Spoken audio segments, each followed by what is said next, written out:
This podcast is part of the Everyday Heroes Podcast Network, the network for first responders and those who support them. Disclaimer. All views expressed on What Makes Us Fire are solely those of the person or persons giving them. What Makes Us Fire does not represent or claim to represent any particular city or fire department, and therefore make the claim that all views and standpoints are affiliated with What Makes Us Fire and with What Makes Us Fire only. Any mention of certain fire departments or cities within the interviews are solely for informational and opinion-based dialogue. In short, if you have a problem with what's published, just say something about it and don't be a Richard. What is up, What Makes Us Fire family? This is Josh, your host of the What Makes Us Fire podcast, founder of the What Makes Us Fire nonprofit foundation. Thank you for joining us on the show today. Before we get started, a little bit about the nonprofit. What Makes Us Fire nonprofit foundation is dedicated to helping our civil service members, be it military or first responder, active retired veteran, and our volunteers get and receive inpatient mental health treatment. The way we do that is we bridge the gap when it comes to the finances associated with receiving that treatment. A lot of us don't think about the fact that when somebody like myself were to go and get that help, we would be out of work. Maybe we're getting our sick time, but we're not working that overtime. We're not working that second job, and we're not running that business while we're going to get that help. So we have to make a tough decision on, do we go and get the help, or do we continue working so our families do not suffer financially? Well, the What Makes Us Fire nonprofit foundation makes sure that that no longer becomes a deciding factor on whether or not you go and get that help that you're trying to look for. We have a peer support network, a mentorship program, and a motivational speaking program, all within the works within the nonprofit. We are a 501c3 nonprofit. We are nationwide. So if you would like to help with What Makes Us Fire nonprofit foundation, visit www.whatmakesusfire.com. There you can make your donation. You can get some cool What Makes Us Fire gear, hats, t-shirts, hoodies, you name it. You can find it. You can check out the podcast there. You can sign up to be a volunteer. All of the above. Please go check us out. We would greatly appreciate your help and support. I want to thank the Spagnoletti Law Firm here in the Houston, Texas area for being a sponsor and our legal counsel on the What Makes Us Fire podcast and for the What Makes Us Fire nonprofit foundation. And of course, the Everyday Heroes Podcast Network, a podcast network dedicated and run by first responders and civil service members just like myself. Go Google them, check them out, the Everyday Hero Podcast Network, where you will find podcasts ran by, hosted by, and produced by civil service members throughout the nation. Okay, today on the show, I have a very special guest of mine, somebody that I've been trying to get on the podcast for the better part of a year. His name's Billy, better known as SWAT 2422. That is SWAT .2422 on his social media. He is a police officer, SWAT, of course. Go figure, you know. He wasn't really creative with his social media name. Go figure, he's a cop. You know, we're going to let him slide on that. But he gets on the show today and we talk about a little bit of everything. We definitely focus on the impact, though, that social media has been having on not only our lives, but the lives of other people and the perception it puts out about civil service members, cops, firefighters, military personnel, and what we feel should change and how we are trying to change it. He takes us a little bit back through his past and how he became the person he is today. He's short, but he has a big heart. And yes, I had to put that in there that he's short. I mean, just giving him a little shit. So without further ado, without being like a cop and taking too long to actually, you know, get anything started or going, What Makes Us Fire family, please help me welcome my good friend Billy, better known as SWAT 2422. So that's just a little voice saying that everything you say can and will be used against you. In a court of law. In a court of public opinion. Yeah. Yeah. No cap. Yeah. Oh, I know. So I actually haven't done a morning interview in quite a while, actually. And I woke up literally like 2 hours before we were supposed to come on, but I didn't get out of bed about an hour and a half before we were supposed to go on. I got you. I was just laying in bed, man. I was tired. That's all I did this morning, just lay there and watch TV. What were you watching? Alone. Alone at 4:30 in the morning. Yeah. That sounds like a happy life. Hey, it wasn't bad. Hey, it's a good series. I've been binge watching it. Yeah, no, it is a good series. I think that I like the concept that they don't know who leaves and who stays. Like, you just gotta stay. It's literally all you, as for as long as you can. And even if you are winning, like say everybody left, they still don't fucking tell you you're the last one. Like, Yeah, they wait till the next day to come and get you. yeah, it's crazy. It's crazy. Yeah. No, it's a really good show. I would love to try it. I'm not saying I would be any good at it. I would. Yeah, I know I wouldn't be. I know. The first time I heard a bear, I'm out. I'm confident. I'm confident that I could. I'm confident I could probably be out there for at least a week. At least a week. But when it came to because I hunt, and I already know how hard it is to hunt with a compound bow and a rifle. I can only imagine going out there with fucking fuck all. So I would be just too hungry and be like, you know what, fuck this. Hey, all I need is some fishing string. I'm good. Yeah, that's true. Yeah, some fishing string. I did take a Wilderness 101 course, and they taught how to make a rope out of plants and fishing string and hooks out of certain things. I was just like, all right, that's cool. But they give it to you now. They give you like this certain thing that you can take with you, and you got like 50 items you can take. Really? Yeah, so I'm taking fishing line and 50 hooks. That's it. All right. If anybody out there works with the production company that puts on the show Alone, Billy and I here, SWAT 2422 and What Makes Us Fire, we'll definitely come on to your show. Can't guarantee you that we'll be there for very long, but we would love to try it out. All he needs is fishing line, fishing hooks. You get me a rifle and a compound bow, we're good to go. You don't have to give me anything else. Right, just as long as it's not Vancouver Island where they've been. Oh man, it's the cold. It's the cold. Yeah. The cold and the wet. Cold and the wet. Yeah, because it rains like 217 days a year up there. Jesus Christ. No, I'm good. Yeah, so am I. Well, I'm going to get you to wake up a little bit. I'm going to get you to be a little bit more lively like you are in your lives. Yeah. I'm usually all bumping around then, you know? Yeah, I know. Well, that again, you're doing it late at night too. So you've been up for a while, probably had a few couple drinks, having a good time. Yeah. So I've been trying to get you onto the podcast for the better part of a year. Yeah, it's been a while. It's been a while. I mean, we saw each other in Vegas last year, and we hung out. We went to that Studio 54, whatever, for your birthday. Right there, celebrated your birthday out there in Vegas, which was cool. I appreciated the invite and everything. I thought it was a lot of fun, and we hung out a couple. It was crazy because there were so many people there that we wanted to meet everybody. So we would hang out with somebody for like 30 minutes and then be like, all right, we got to go meet somebody else. All right, we got to go meet somebody else. I know. This year, we're going to try to be a little bit more in one area. That way people can come hang out with us. And of course, if anything happens and we go out somewhere, that's fine. Are you going this year? No, I'm not going this year because I think it's like the week before I'm getting married. So I have a wedding coming up April 30th. So that's all I've been focused on. I've been focused on any meetups and that and these shows that we've been doing. Shows that you've been doing. That's something else that we're going to have to get into because I know that you've been doing the shows and stuff, and I'm actually curious to know exactly what the shows are about. I know you got one coming up here soon in the Dallas area here in Texas. Yeah, we got one coming up in Dallas, and we got one next weekend in Memphis. All right, so the one in Dallas, when are the dates for that one? It's February 12th.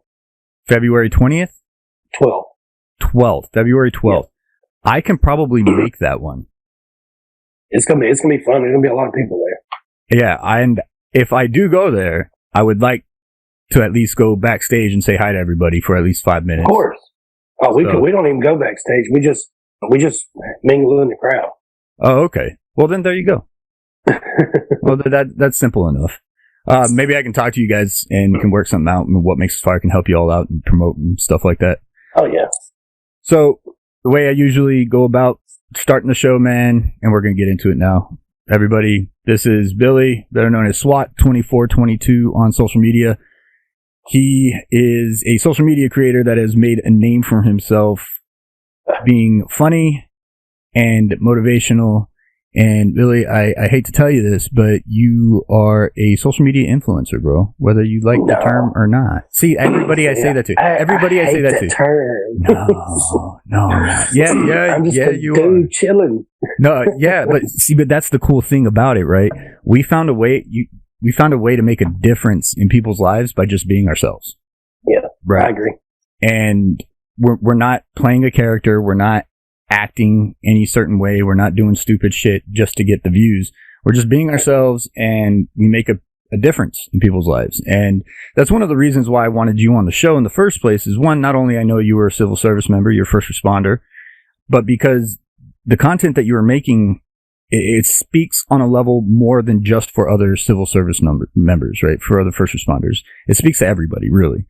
But the fact that you are a first responder putting that kind of stuff out there, it means a lot to other first responders, because some of us feel the shit that you put out there, we just don't put it out there.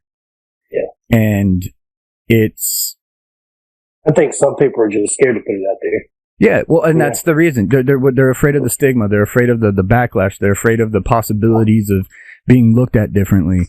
And the whole point of the reason why I like people like you, like Pops, like TikTok Peacock that came on the show, or that put stuff out there that makes themselves vulnerable, is that they're not only making themselves vulnerable to other people, the outside world looking in on them, they're actually vulnerable to themselves, right? You're expressing emotion inside yourself that you're probably not 100% comfortable even sharing with yourself, but here you are putting it out there into the world.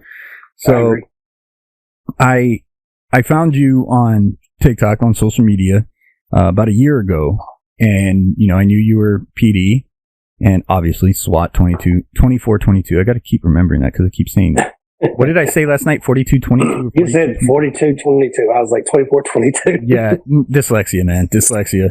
I get it. But firefighter, I get it. Oh, we're not going. No. You already started it. You just fucking started. Hey, and just know, for the next however long I have you here, they might be coming. You might miss it. You might get it. I don't know. We'll see. Oh, I'll get it. Trust me. I'm quick with it. You are quick-witted. I'll give you that. But no, I saw you on social media, and I liked what you were doing, and I saw that you were friends with a few of the people that I've had on the show before, like Pops951, Pedro. And I was like, oh, he's cool. Let me go check him out. Oh, he'd be great to have on the podcast. I would love to have him on the podcast. And I messaged you a billion times. And then I realized, oh shit, I'll see you in Vegas. We met up in Vegas, and it was weird when I met everybody in Vegas. It was like everybody knew each other but never met each other. It was this weird feeling, like there wasn't this, oh, hey, how are you? It was automatically like, oh my God, it's you, and big hug. Yeah. And it was like friends hanging out. It was like, hey, what's up? Give me a hug. Okay. You want a drink? Cool. Let's get a drink. And then just intermingling. It wasn't this fangirl situation or fanboy situation. It was just, we met up, hung out, and that was it. Everybody was just having a good time. It was, and I think the reason is because what we put out there and what everybody sees is who we are in real life. Yeah. So we don't have to prove that we're not the social media, what you see on social media, because we are what you see on social media. And so it was just like this automatic, comfortable feeling with everybody that we met.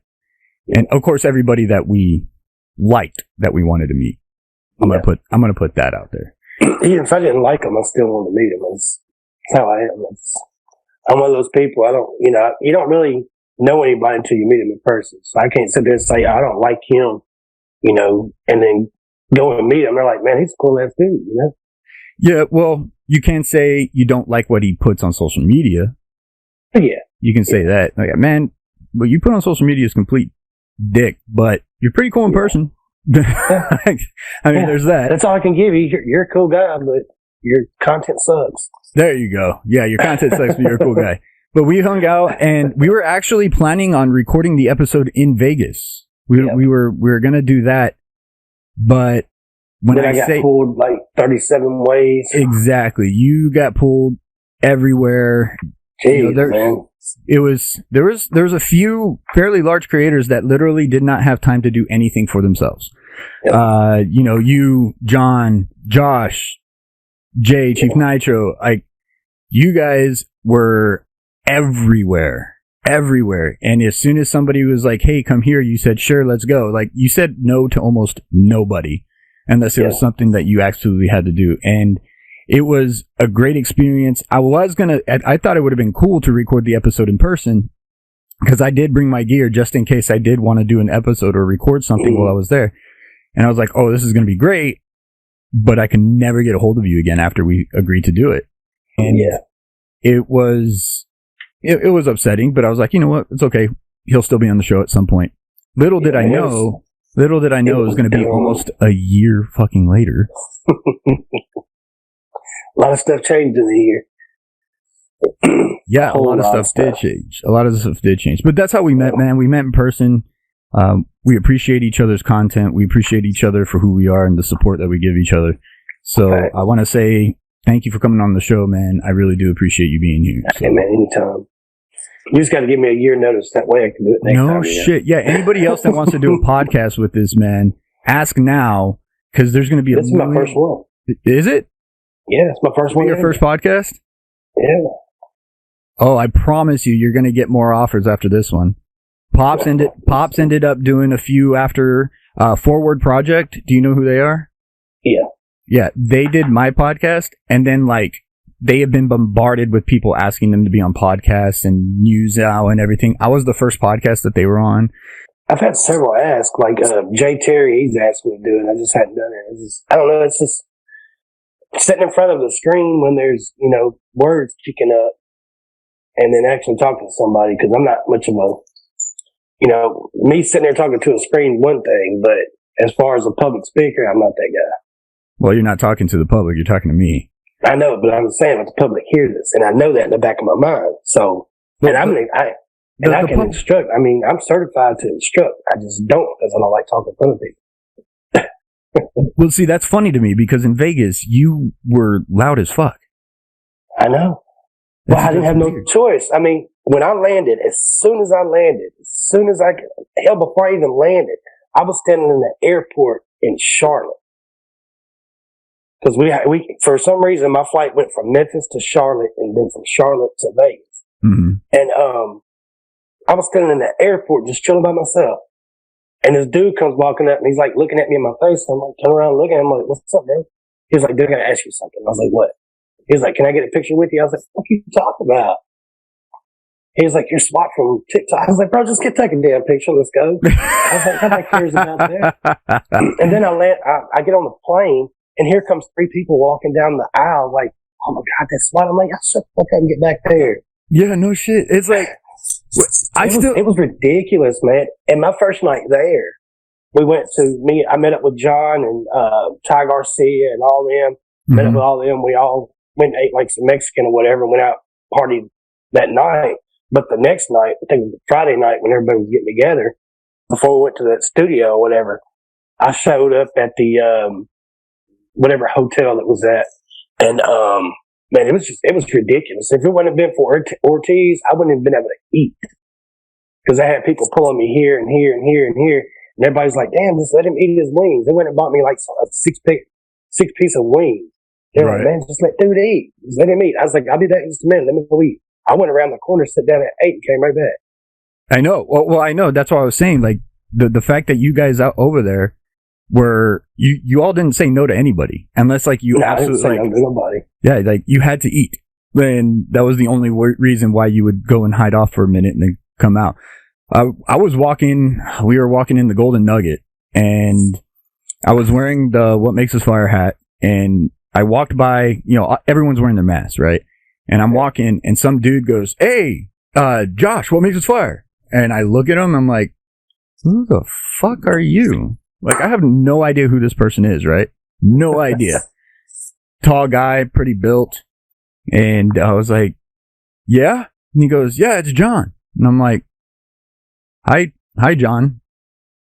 How's it going? And he pulls his mask down. John Collins. John Collins. Yeah. I knew it.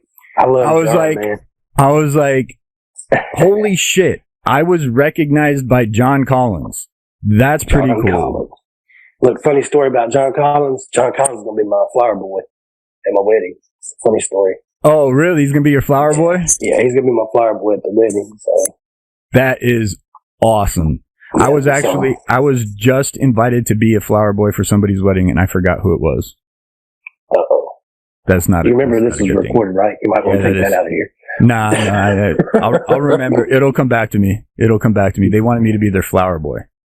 We were on TikTok, and then they were like, yeah, we're getting married. And I was just like, oh, you better invite me. And they're like, oh, you're being my flower boy. And I was just like, bet. I did the same thing to Cowboy Cody, too, because I'm having two flower boys. I got one that's going to be doing flowers, the other one's going to be passing out beer. Oh, hell yeah. That's awesome. Yeah, beer boy and a flower boy. Yeah, that way they can have a beer during the ceremony. There you go. Fuck yeah. Yeah, because how many ceremonies have you sat through and you wish, God damn, I wish I had a drink right now? Yeah, I mean, most ceremonies last, 15 minutes? But damn, that 15 minutes feels like 2 hours. It does. It lasts for a very long time. Even if it is 15 minutes, it lasts for a very long time. But yeah, so like I was saying, and then of course, when finally we're getting you here on the show, man, we fucking scroll off. We're bad at that. We scrolled off. We are. We finally got you back on the show, here on the show about almost a year later. And I'm just happy you're here. My girlfriend's like, aren't you excited to talk to Billy? And I'm like, I mean, it's Billy. Like, it's right. What? Yeah, he's cool. I love him to death. He's an awesome dude. But it's Billy. Just another dude. Like, he's my friend. I've been wanting to do this damn podcast for a long time. She goes, yeah, but you always get excited and stuff when you start working. And I'm like, yeah, but I don't consider this work. This is fun for me because there's a point to all this once we get into more of the conversation. Like, there's a point to what I'm doing. Not to mention, I get to learn a little bit more about the people that I'm calling friends, the people that I support, and people that support me. And not only am I getting to know about them, the audience, the people that are listening are getting to know a little bit more about these people that they see on social media, and the person that wears the badge, not behind the badge, the person that wears the badge. And I have a mission, and it's not a job to work towards your goal. I don't know. For me, it's not a job. So, but you're finally here, man. Again, thank you. It's been awesome. It's been one hell of a ride to get you here. I guess I'm going to set me up get me a manager or something. I'm going to start doing a podcast. Well, you're about to have a wife. Yeah, I know. She's already a manager of everything. Yeah, just right. Put it in the schedule. Because see, me, Diddy, and Gonzo were all supposed to do a podcast together. Yeah, I know. So Diddy was on the podcast.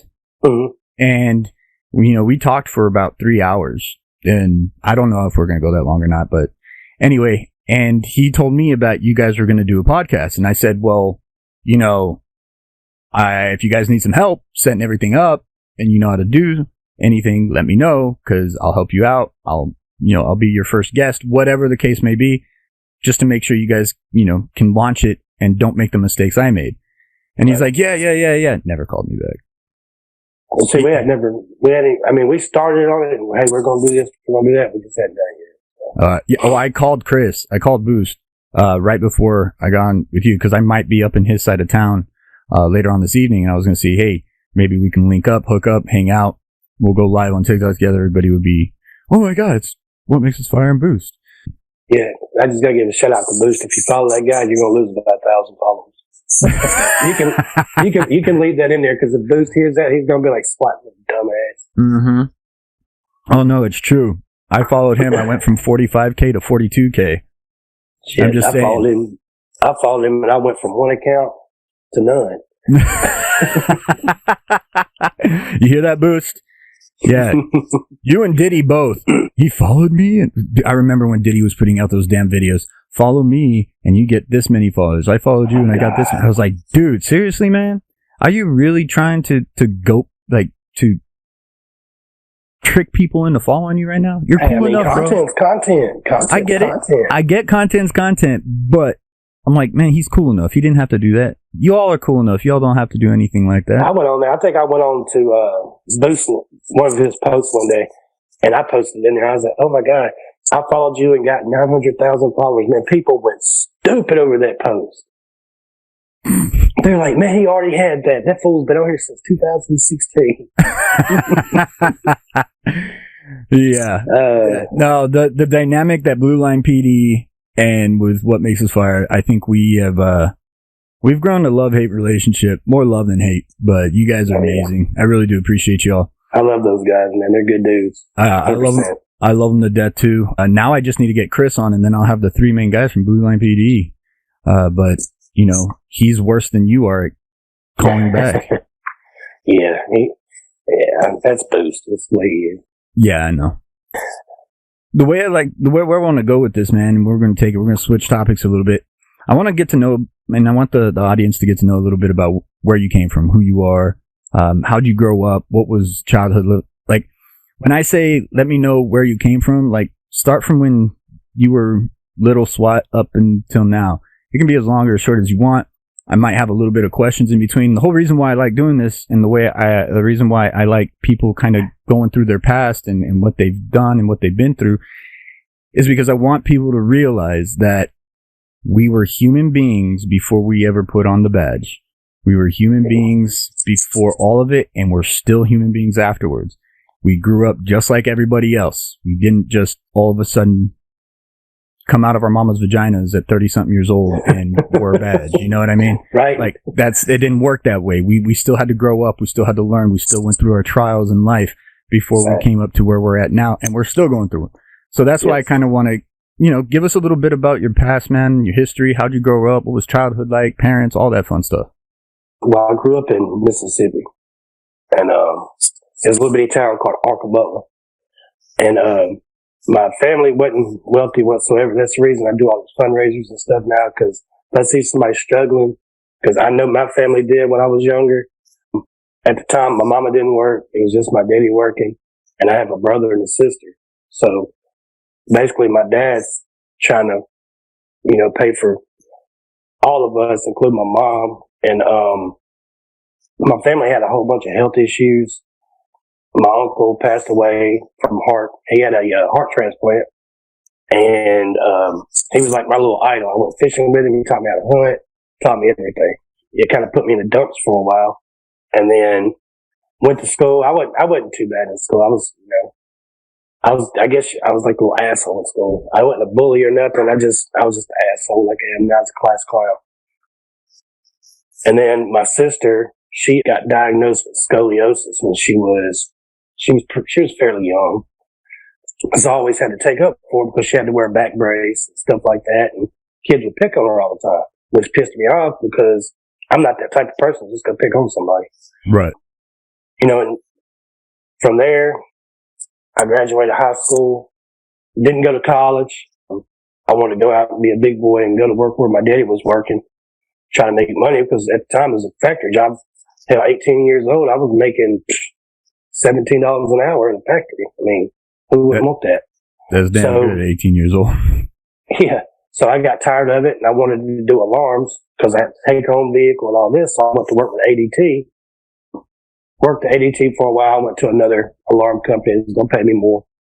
And then I was sitting at home one day in Brownsville, Tennessee, and my dog yelped. I was like, what the hell is going on with my dog? Walked outside.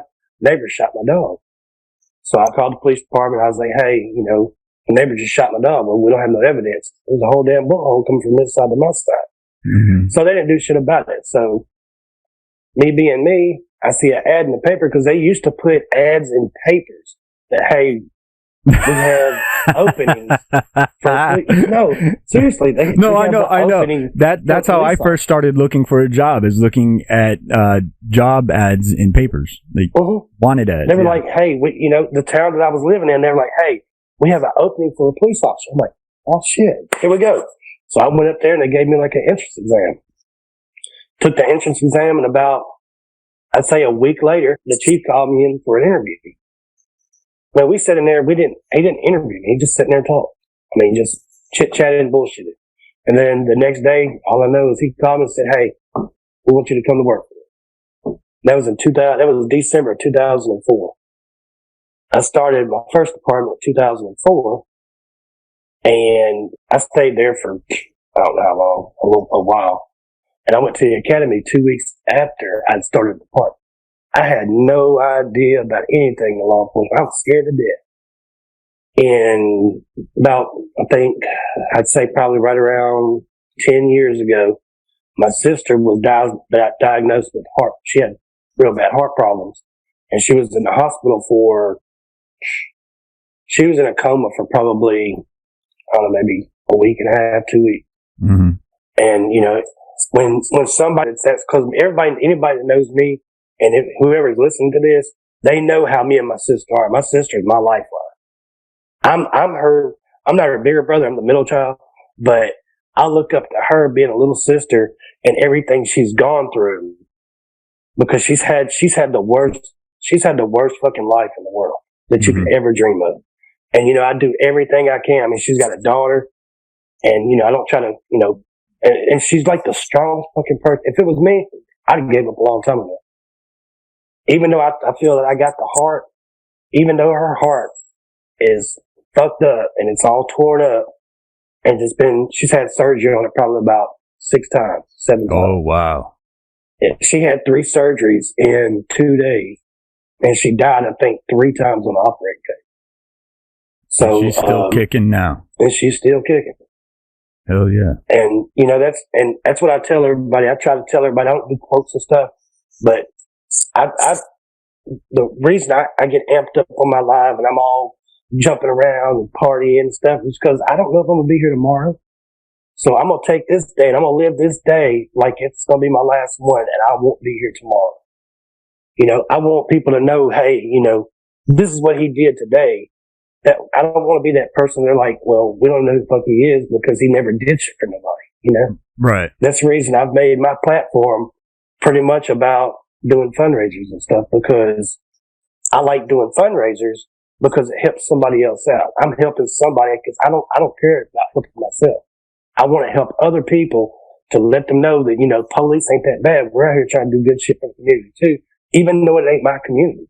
You can live in San Jose, California, and I'm still going to be there to help you. If you hit me up and say, look, man, it's bad, this is what's going through, I try to jump on it. I had a guy right there before Christmas. He was like, dude, I'm down in the dumps. I can't do nothing. I was going to do a fundraiser for somebody else. I was going to do the St. Jude fundraiser, but I do a St. Jude fundraiser every year. And what I do is I go and I get money I fundraise for money, and then I go live going through Walmart and Target, and I buy all the toys and then go live and take the toys to the kids at St. Jude. But for the last 2 years, I did it last year, but I had to drop all the toys off at the door. They wouldn't let me in. So this past year, they were like, we're not accepting gifts because of the Omicron or whatever it is. There's like, it's spreading so rapid here in Memphis, we're not going to accept any gifts. So I was like, what the hell am I going to do? I can't fundraise for St. Jude, because I want to be able to I like to see the kids smile. I want to be the one to take them to it. And this kid came in my live and he was like, look, I'm down in the dumps. Is there any way you can help me? We struck it up right then. We did a fundraiser. I think we raised, within an hour, probably about $2,500 so he could have Christmas. That's awesome, man. He had no job. He didn't have a car. I mean, he was down in the dumps. And, COVID is, and, people are real touchy about COVID. I just don't give a fuck. I talk about everything I want to talk about. Well, that's the way it should be. And I get a whole lot of hate because of a whole lot of honesty. I'm one of those people. I'm not a fake person. I hate fake people, and I've made that known. I built my I guess my social media platform about being honest. I mean, if you're a dishonest person, people pick up on. Oh, you'll get found out real quick. Like I would have found out. When I met you, I would have found out real quick if you're the person that I see on social media, or if you're some just talking shit to get the followers and likes on social media. And that's what I was saying. When I met people out there, they were the people that I saw on social media. They weren't fake. I have met some fake ones, but the majority, the people that I associate myself with, they're real people. They're being real on their platform. And that's why I follow them, because I feel like they're being themselves. They're not trying to portray or be an act. See, people don't understand when we're on there. They're like, oh my God, he's got this many followers, but he only follows this many. I try to keep my numbers high on the following side, because I mean, those people following you are the people that pushed your platform to be here. Mm-hmm. I mean, why not show them love? I mean, if you've got, no content, no videos, no picture, well, I'm not going to take that spot and put you in a follow and have somebody else that comes through that, has damn good content, and I can't put them in there because I got to go in and delete somebody because they don't have any content. I like to follow content. If you got good content, I'm following the hell out of it. I don't care who you are. If you got good content, I like content. I just do. I love it. And that's one thing I want to throw out there, because I get it all the time. You're only following. I'm like, go look at people that's got 11 million folks. They're following 200 at the max. If that. I mean, I've seen some profiles. Taylor Swift's not following any damn body. She's got 55 million. Right. Exactly. How did Taylor get to 55 million? From the people that are following her and buying all her shit. Right. Well, I think the difference is that we actually appreciate those people that are allowing us to be a difference in their lives. Yeah. Right.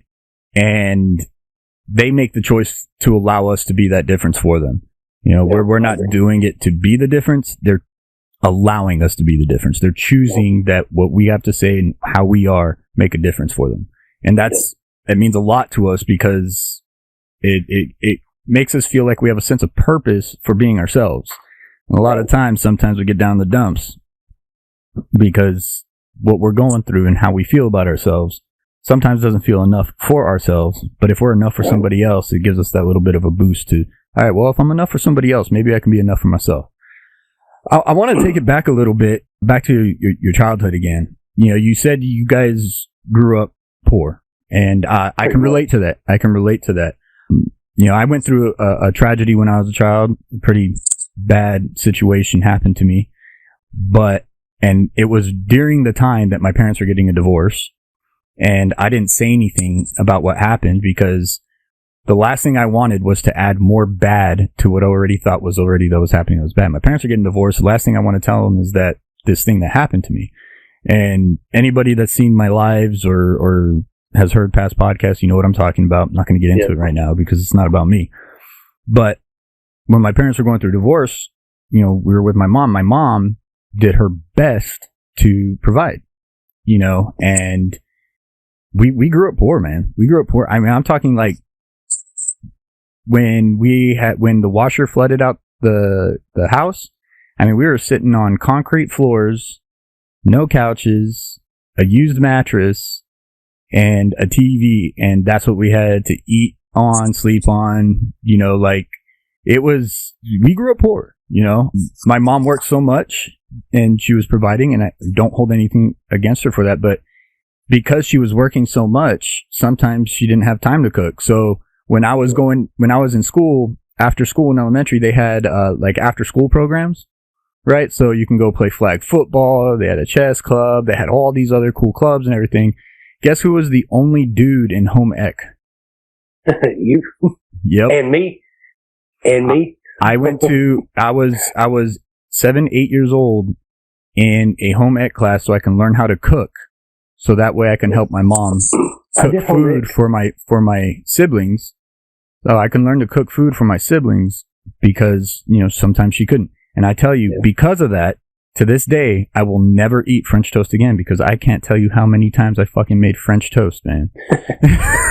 It was one of the first things they taught us how to cook. And I was just like, yeah, I can't do it anymore, man. I ate so much of it as a kid because that's pretty much all I knew how to cook. But yeah, something similar to that, I'm assuming. Granted, you doesn't sound like your parents split at any point in time, and you had a father. They did. Oh, they did? They split when I was probably about, I think I was like 16, something like 16. that. Oh, so you were a little bit older, though. You were a little bit older and able to understand what was going on a little bit better. Yeah. And my sister, my brother went with my dad for a while, and I shut off with my mom because I'm the mama's baby. I'm the mama's boy. I mean, I've always been. Right. I mean, just last night, I got my mama to 1,000 on TikTok so she can go live with me. Oh, hell yeah. That's awesome. So we busted ass last night to get her up to 1,000. She was at 900 or something. I think within 20 minutes, we got her to 1,000. Hell yeah. Well, I cannot wait to meet Mama Swat. Man, that's what they're calling her. She's already got a hashtag going, SWAT Mom. SWAT's Mom. Put a hashtag up. My sister's even got a hashtag, SWAT Sister. I mean, all my relatives are putting their hashtags. That's awesome. Hell, I gave an account away last week just to one of my old coworkers that wanted to go live, and I just gave one of my accounts. That's crazy, man. Growing up, did it ever occur to you that you guys were poor? Was that ever did it ever wake up one day and you're like, wow, we are poor? Like, cause I know when I was a kid, I didn't realize we were poor until I went to a friend's house and I was just like, holy shit, you have this, what the fuck is going on here? I thought everybody lived like I did. Apparently fucking not, See, I mean, I did, and I noticed it when I was going to school and stuff, because, what everybody was wearing, I wasn't wearing the same thing. They were wearing Jordans, and I was wearing hoops, you know what I mean? Right. It's like the off-brand of Jordan. I was wearing it was like, yeah. I was wearing New Balance. Right, I was wearing New Balance from Payless. Look, and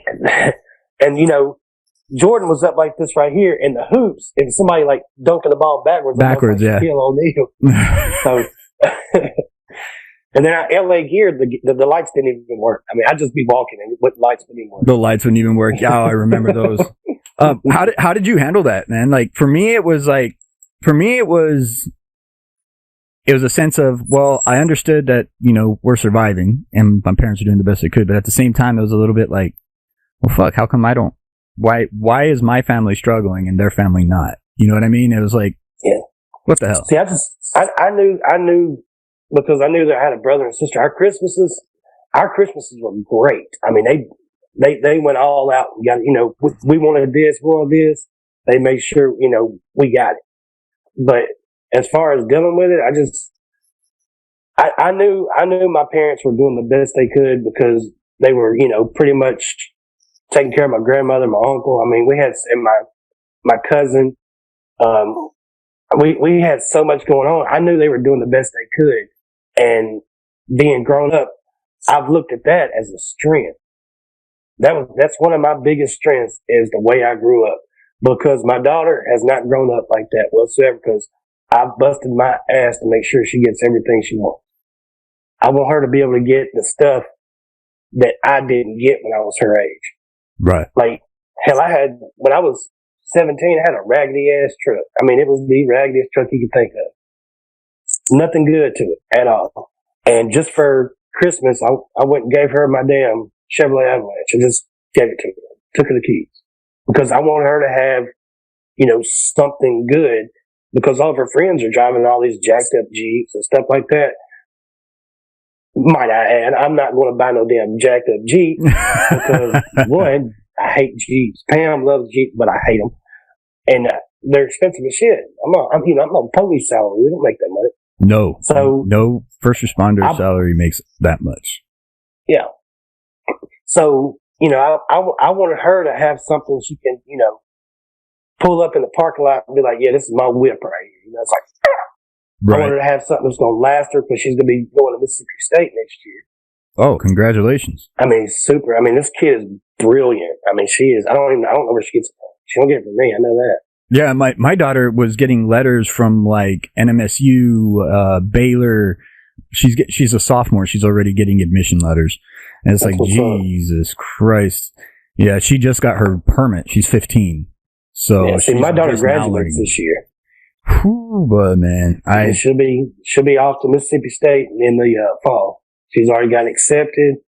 I was the first person she sent the letter to. She's like, "Look what I got." Her acceptance letter to Mississippi State, and I put it all over social media. That's badass. So I think you're like me, and especially having a parent that was busting their ass to provide. I think they weren't a weakness. I think what we turned them into was drive, right? We knew where we came from. We saw what our parents had to struggle through. And we always, I think now I can understand it as a parent. Parents bust their ass off so their kids can have it better than they did.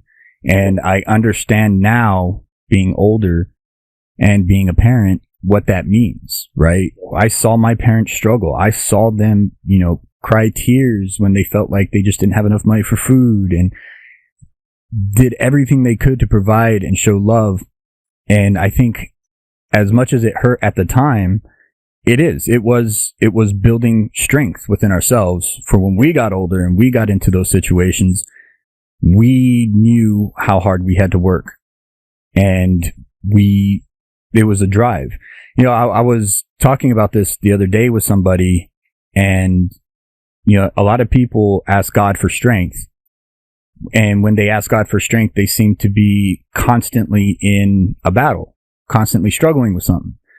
And I was just like, well, yeah, how else are you going to get strength? How else are you going to get stronger? Yeah. You don't ask to be physically strong and physically fit and then wake up one day and you're physically strong and physically fit. No, you got to go to the gym and you got to struggle with the weights. You got to struggle running. Like, you have to put yourself through struggle to get strong. And I think a lot of people, forget that when you go through a hard time, instead of allowing it to be just the struggle, use it to get stronger. Right. You use it to get stronger. Just like a 50-pound dumbbell, 50-pound kettlebell. You don't just let it sit there and expect to get strong. You expect yourself to get stronger. You got to use it. Yeah, you got to pick it up. You got to pick it up. You got to use it. It's not easy. It sucks. But it hurts. It hurts like hell. It hurts like hell, especially when you're talking about mental health stuff and even the physical stuff. Trust me, it hurts like hell. Waking up sore as shit. You realize you have muscles you didn't even know you had. Facts. But, after your training and after you start working on it, then you realize, well, now I can up that struggle and not be so afraid of attacking it. Yeah. Right. And I think that's what you and I both did when we saw growing up poor, growing up struggling financially within our families. Now, on top of that, I wanted to talk to you about your sister. Your sister was diagnosed with scoliosis. How old are you when she was diagnosed with that? Do you remember? Shoot, I'd say I was probably in maybe 6th grade. So I was probably like 11, 10, 11, 12. 11, 10, 11, something like that. And you started taking up for her. Like, so you became, even though you were the little brother, you became the big brother. Yeah. Right? You protected her. You stood up for her. And that's another role that not a lot of us take on. Now, a lot of us do take it on, especially for family. But sometimes there are some stories that you hear that, shit, she's the older sibling. The people that I'm trying to protect her against are older, bigger, stronger. Right. But it didn't scare you and it didn't stop you from doing that. Right. Do you know where that may have came from? I mean, I think that it probably came from, I'm kind-hearted. I mean, people look at me, they're like, man, Spot just went off on this dude. I'm like, no, man, it's just, I'm kind-hearted. I can't see nobody coming in, just getting pissed off and going off on somebody. I got to be that one that steps in and be like, look, just chill out, go on about your business. So I don't know. I think it's just, I think I have a good heart. I mean, I think it comes from heart. I don't want to see just anybody getting bullied, especially family. Right. That's just one thing. I mean, that's my blood. You gonna fuck with her, you gonna fuck with all my friends and me. Correct. What I mean? We're not going down unless, hell, I had this guy, I'll tell this story. And my sister will back this shit up. She ever listens to this, she's gonna be like, this fool just told it. We had this guy, man. I was sitting in class. I was a senior in high school. She was a junior. She was always a year younger or a year after me. And she was in another classroom. And she came up and I saw her standing at the door to the classroom because our classrooms at the time had the windows on. Right. And she knocked on the door and she was crying. So I got up and walked straight on out of the classroom. The teacher was like, "You're going to do what the fuck you want to anyway, so just go on out." So I walked up there and she told me she had this big ass red mark around her arm. I said, "What the fuck happened to your arm?" I didn't say that. I didn't say what the fuck happened to your arm because I was like, I probably did say that. But anyway, she was like, I can't even remember the kid's name. I'm not going to throw his name out there because he might be a good guy now. But he said he just, grabbed my purse and tried to snatch my purse away from me, and it pulled me down and it left this big ass whip on there. So me being a little badass dude, I'm 5'7", back then I was even shorter. I was like 5'4".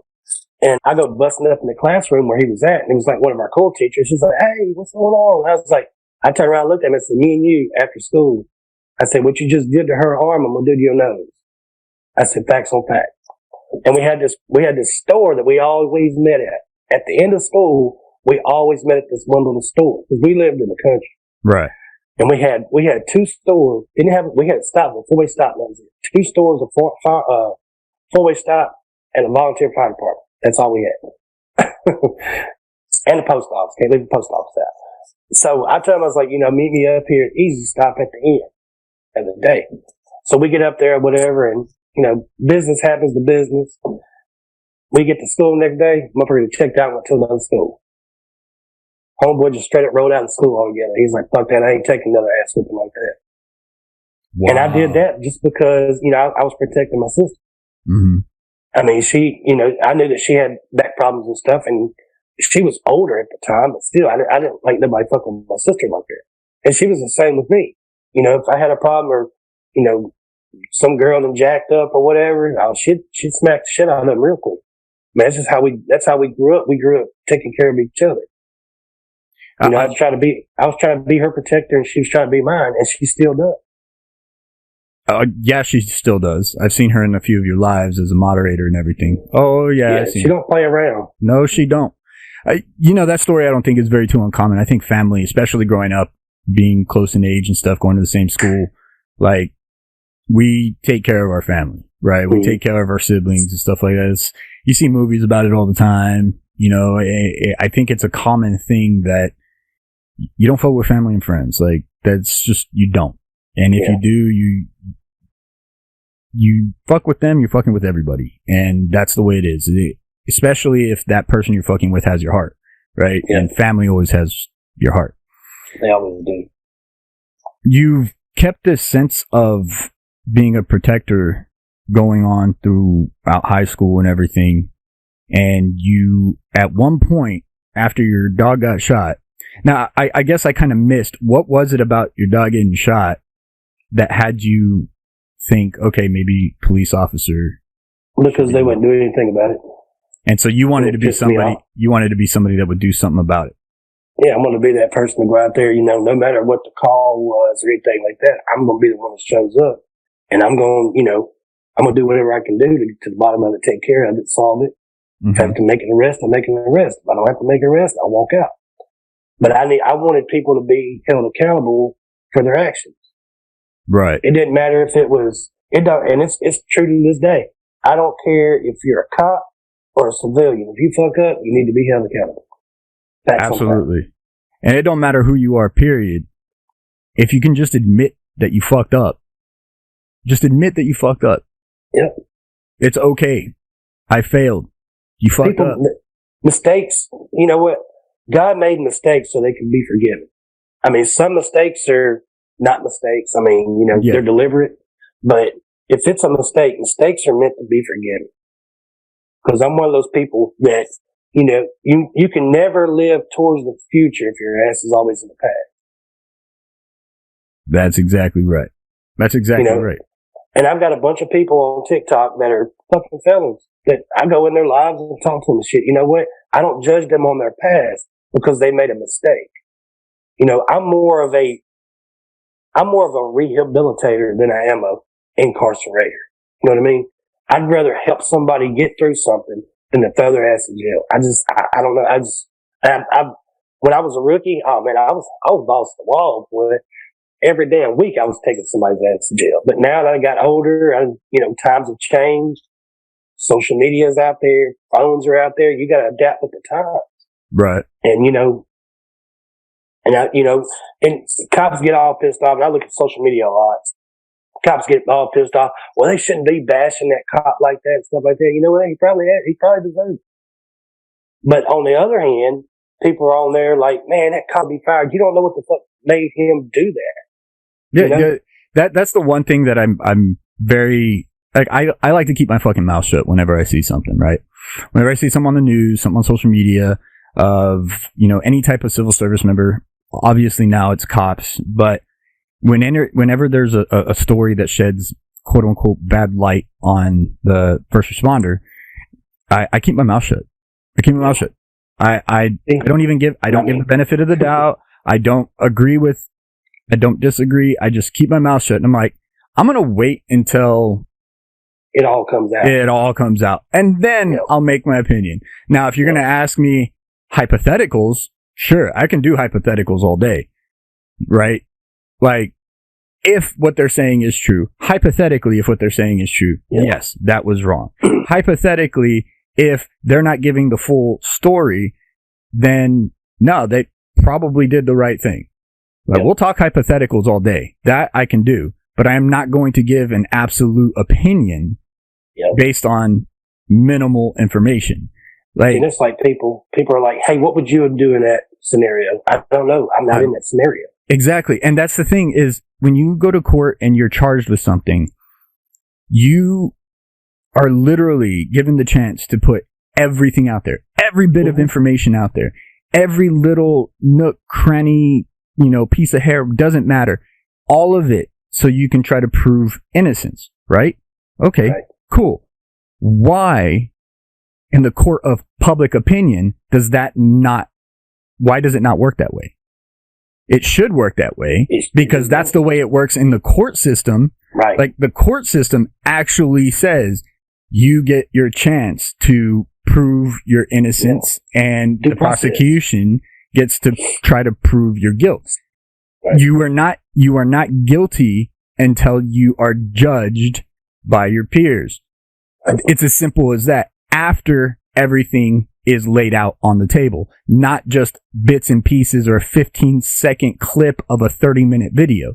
Like, that's the point. But for whatever reason, the public nowadays does not comprehend that aspect of being judged on right or wrongdoing.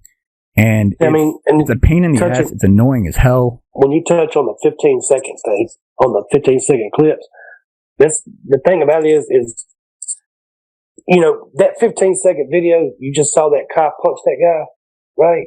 Mm-hmm. All right. But 20 seconds before that guy just grabbed that officer's gun. You know what I mean? Mm-hmm. So that part right there with the gun, him grabbing the officer's gun, that's taken out. You know why? Because that shows that somebody else is at fault. Let's put this in here where this cop just smacked the shit out of him because he's trying to take the cop's life. So now all they're showing is this right here, and now they got to go and dig up the rest of this video that's been deleted. Exactly. Somehow. And they put the cop on blast. I mean, as soon as a cop does something, their picture's the first one up on the news. Right. It's never without even doing any investigation. It's never the suspect. It's never the person that was suspected of doing wrongdoing. It's always the cop or the civil service. I mean, they don't care. They don't care that this offender had 27 kilos of cocaine from the Sinaloa cartel. They just care because the dude just got the shit smacked out of him for grabbing an officer's gun. Right. And I think the point really is keep your mouth shut until you know the whole story. It's literally that simple for people to do. But people want to dive into it. People get, and I'll touch on this all the damn time. Social media, especially TikTok, I've watched it evolve over the years.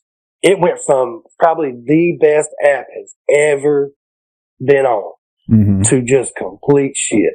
You got people on there going after each other, and When did all these people on TikTok become fucking investigators? I don't know, man. Well, and it's funny. It's funny because I just had this conversation with my girlfriend. There's this person out there that looks for predators, right? And they will out them. They will out the predator, putting their name out there and everything else. Mm-hmm. Not where they live, because doxing is technically illegal, but still, right. Will put their name out there, their social media profile and everything else. And I told her, I was just like, this person said something to the effect of, "Where's your sexy daughter?" And the daughter's only 9 years old, right? And she saw that comment and went after him. And I was like, well, how do we know it was actually him? Yeah. Could have it been because he was a cop as well? Yeah. And I said, could it have been somebody that knew he was a cop, made the profile, used his name, and then started going around social media acting like a fool to get him in trouble? Mm-hmm. I mean, that goes to this. If you go and search my name, I have 3 accounts now. Somebody else took one of the other ones. If you search my name, there's 10 other accounts with my picture and everything on it. That's not me. Right. Because I didn't make those accounts. Hell, there's one on there that now has got my whole name on it. It's got my first and last name on it. Right. And if whoever's using that account can go to other people's accounts, make some fucked off comments, and the next thing you know, you have this girl who thinks she's doing the right thing, who thinks she's doing the right thing, and I think she would be too by outing somebody that's like that, but she doesn't know whether or not that is a fake account or if somebody's trying to make you look bad or anything else like that. I think there needs to be a little bit more investigation before you start putting it out there like that. And as a matter of fact, there's actually been some people who built their entire platforms on doing that have actually just recently gotten in trouble because they have been doxing and getting at these people, and they were going after him because somebody was pretending to be the person they were going after. Yep. And so now this person was ruining this person's life, and this person did nothing wrong. It was somebody who was trying to make them look bad. And he went after that person thinking it was that person. Yep. He's not on social media anymore, and I need to reevaluate what I've been doing, this and that. Oh, I can tell you what you've been doing. You've been jumping the gun, and you thought you were doing a good thing. Yep. But intentions, just because you thought you were doing a good thing, sometimes doesn't mean you were actually doing a good thing if you're not taking the time to do your due diligence. Facts. You became a cop in 2004. Yep. And are you still? Yeah. PD? So you're still 17 years strong, sir. 17 years in PD. Yeah. And you've moved different departments. Yeah. And everything else. What has the job been like for you? You said at the beginning you didn't know what the fuck you were getting yourself into, and you started, and then they sent you to the academy to go get your training. Now, nowadays, and we'll get into this whole public thing about nowadays, people are wanting cops to have more training and more this and more that, and the whole defund the police thing doesn't necessarily mean defund the police. It just means reallocate. No. Shut the fuck up. See, here's the thing. I've always been, say what you mean what you say. When you say defund the police, it means defund the police. It doesn't mean reallocate resources for training and all this other bullshit. You're saying defund the police. If you want them to train better or reallocate funds for training, say that. Don't come up with this defund the police bullshit. It's stupid. Mean what you say what you mean. Yeah. See, the thing about the training, you can train somebody all day long. We're not going to resort back to that training.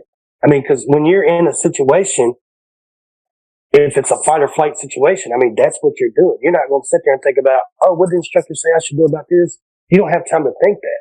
When somebody pulls the pistol out on you and it's stuck right there in your face, do you say, oh my God, I need to talk him out of it because he's got a pistol in my face? No, the fuck you don't. No. It's life or death. Exactly. And the people that are on here doing all this, talking about, they need more training, they've never been put in that scenario. If they're put in that scenario, they would be like, oh shit, these guys don't need more training. They need more backing. Because when I first got into it, man, it was the coolest fucking job in the world. You know, I was one of those, I was like, fuck yeah, I'm the police. You know, I was excited about being the police. Now, I just fucking ride around. Cause you know, you stop the wrong person, you're fucked. Right. You know, you pull over a car now, you're going to get shot because, hey, you wear a badge. You're going to get that. You're going to die. You know, and when I first started, it wasn't like that. I didn't have to worry about going to work and worry about getting shot every day because somebody don't like the police. Yeah, I mean, nobody, you know, there were certain people that didn't like the police then, but it wasn't as bad as it is now. Just in 17 years, how it's changed it's ridiculous. It is. It's extremely ridiculous. And going back to your fight or flight response, you're absolutely right. Unless you're constantly put into that situation, there's no way that you can constantly train to wire your brain to react in such a way when your life's in danger. You know, when there's a reason why it's called fight or flight. I would say fight, flight, or cover, because some people get so scared that they just cover up into a little ball because that's their response. That's the response. And they don't know why. They're just covering up into a ball. They realize their life's in danger. Why am I still here? Why am I just cowering right now? It doesn't make any sense. What am I doing? Well, it's your body responding. It's your mind responding to the stress that's happening to you right now. When your brain gets put into that, primal instincts take over. And for civil service members and first responders, the reason why we're able to do the job is because our primal instinct is to take action. We didn't train ourselves to take action when our lives are in danger. Like I run into a burning building and it's on fire and I'm in the fire and I'm looking for people and everything else. And it doesn't occur to me that my life is going to end at any point in time. Something can fall on me. I can get trapped. That doesn't occur to me because, I've been trained to look for stuff. But if I did get lost or trapped, my first thing is I'm going to bust through walls. I'm going to do whatever the fuck I need to do to stay alive. Yeah. You know, and it's the same thing when it comes to police officers. When there's a gun put in their face, they're going to do what they need to do to stay alive. And if that means to eliminate the threat, you eliminate the fucking threat.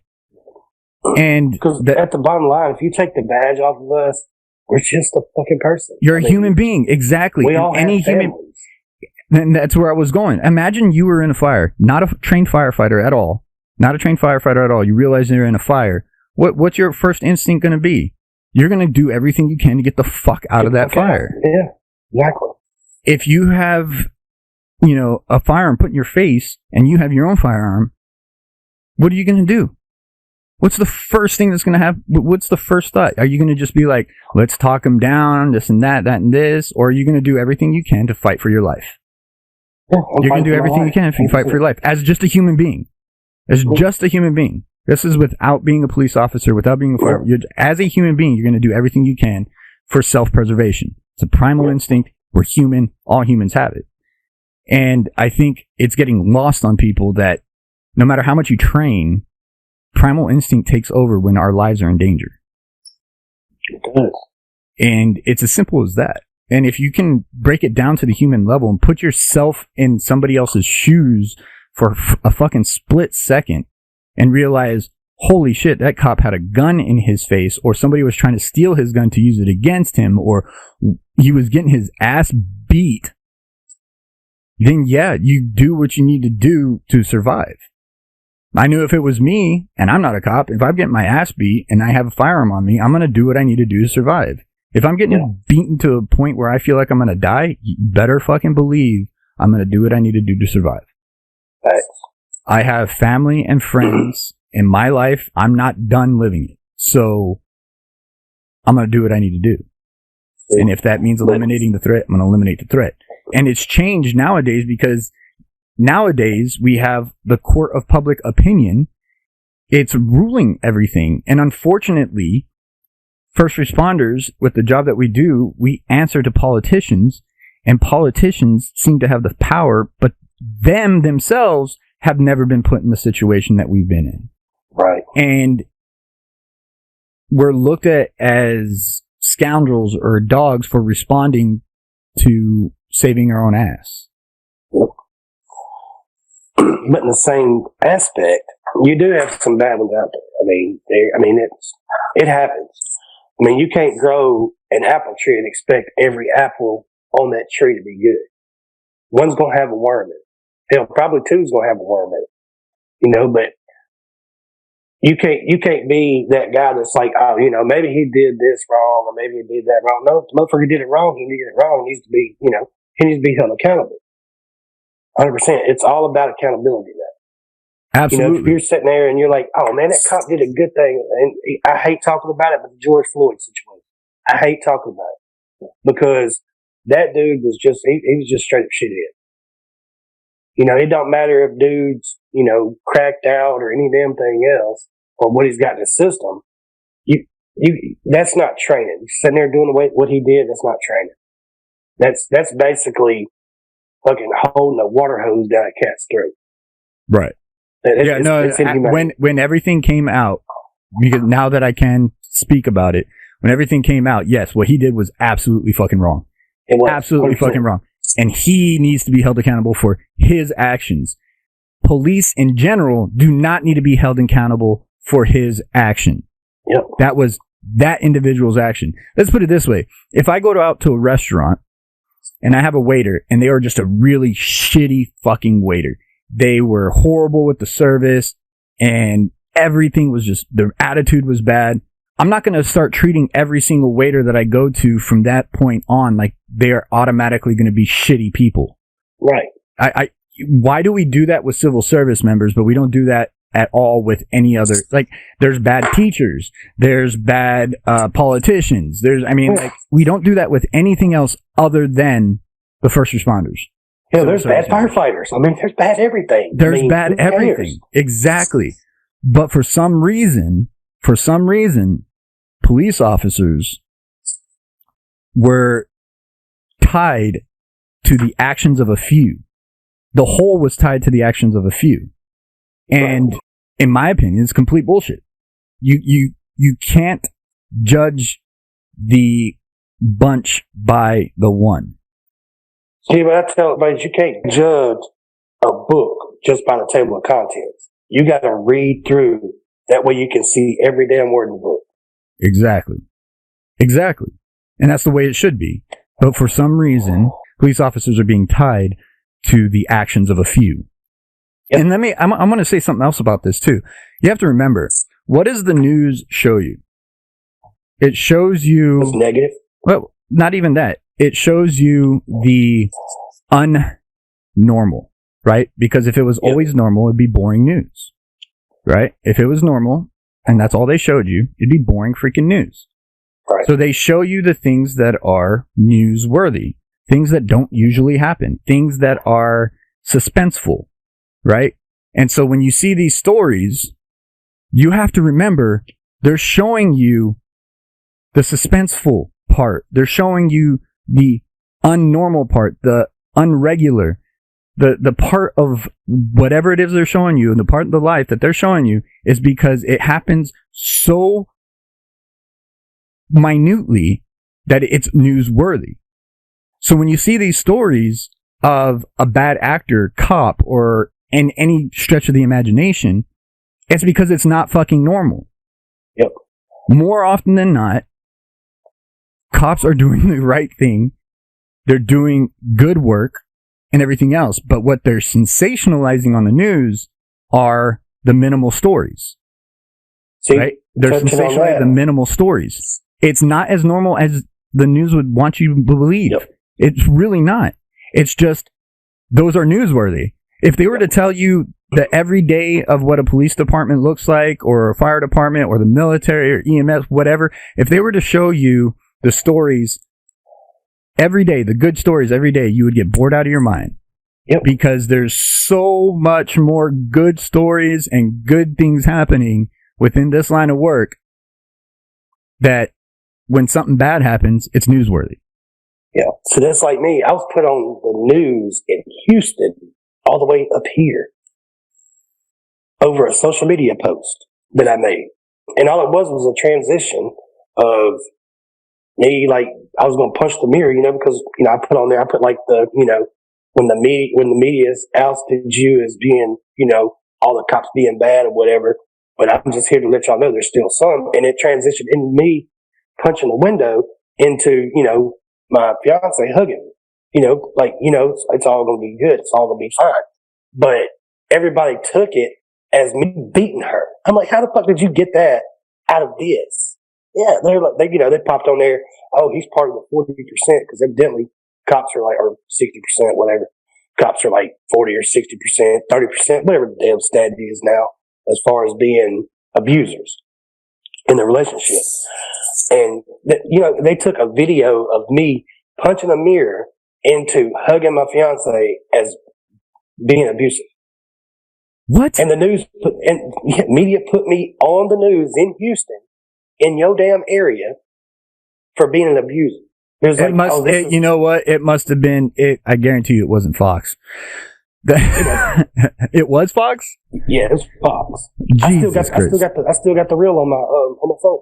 That is fucking ridiculous. And they never reached out to actually clarify what the video was about or anything like that. No, they just put it out there. It was like one of their top stories of the night.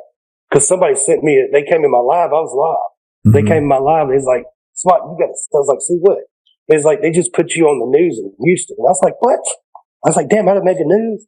I was like, shit, I'm gonna end my live right quick, send it to me. So they sent it to me. And I was sitting there watching. I was like, man, this is the dumbest shit I've ever seen.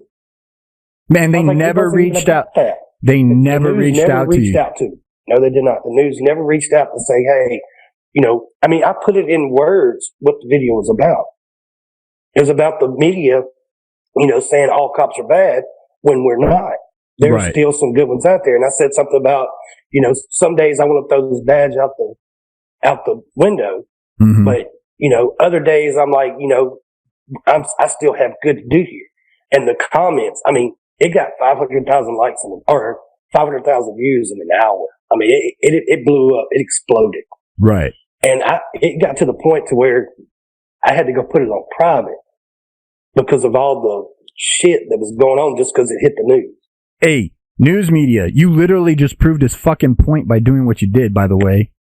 You literally just proved his point. He's saying the media is making cops to look bad. The video obviously wasn't about cops being bad, and you just proved his point. See, the thing about it is when they did the clip, they showed me doing the punching getting ready to punch, and then her hugging me. And then people, they took that as me being abusive. I'm like, how the fuck is that being abusive? That's, showing that I have somebody at home that is there that I can talk to when I get off work because you're about to punch yourself in the mirror. Yeah. It wasn't like she was sitting there and you were about to punch her. We transitioned. You transitioned into her sitting there. Jesus. Media. This is what I'm talking about. This is what I'm talking about, news media. If there's anybody from the news media listening, this is what I'm talking about. You didn't even reach out to him to clarify what the video was about or to clarify the story. You took an assumption and ran with it. And then the producers and executive producers allowed it to go on. What the hell is your problem?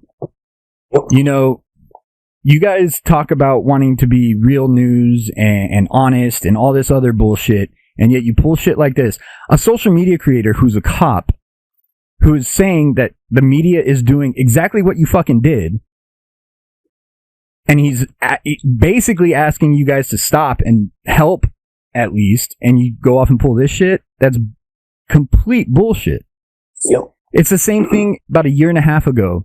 Some New York City firefighters were caught on CCTV. There was a building fire, and they were caught on CCTV pulling victims out from the fire, right?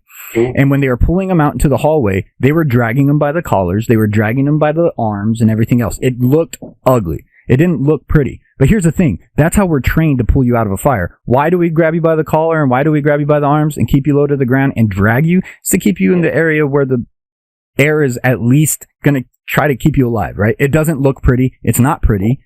And yes, they might have some bumps and bruises when they're all said and done, but I tell you what, they're not being burnt alive.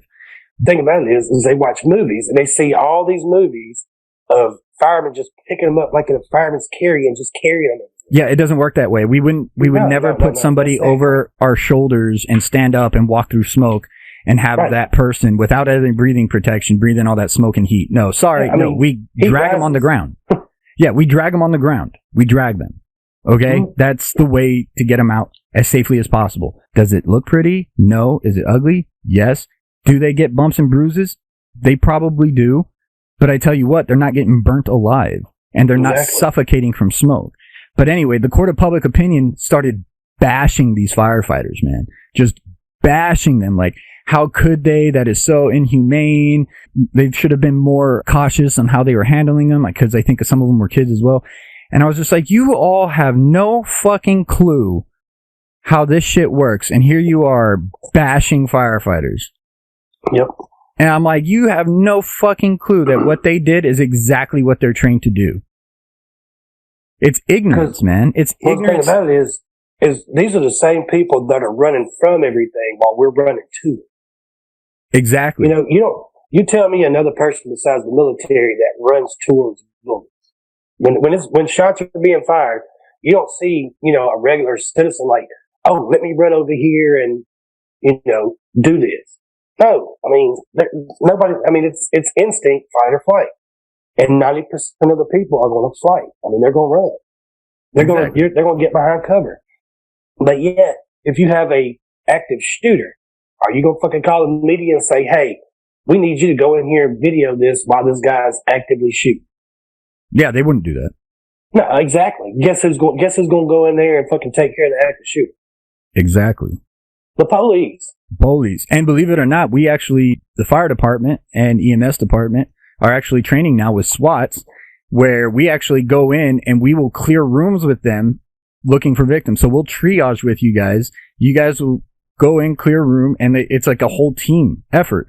We're wearing bulletproof vests, helmet. We have our medical gear and everything, and we'll go in. If we see somebody that needs to be pulled out, we go in with SWAT. We pull that person out. We go back in and we triage and everything else. Like, we are actually going in with the bullets flying too. Like, that's basically police SWAT medic. Yeah, police can't talk shit about us anymore about not running into the fire. Just saying, running into the firefight, because we will run into the firefight. Granted, we don't have any weapons, but still, we're running into the firefight with you guys, side by side.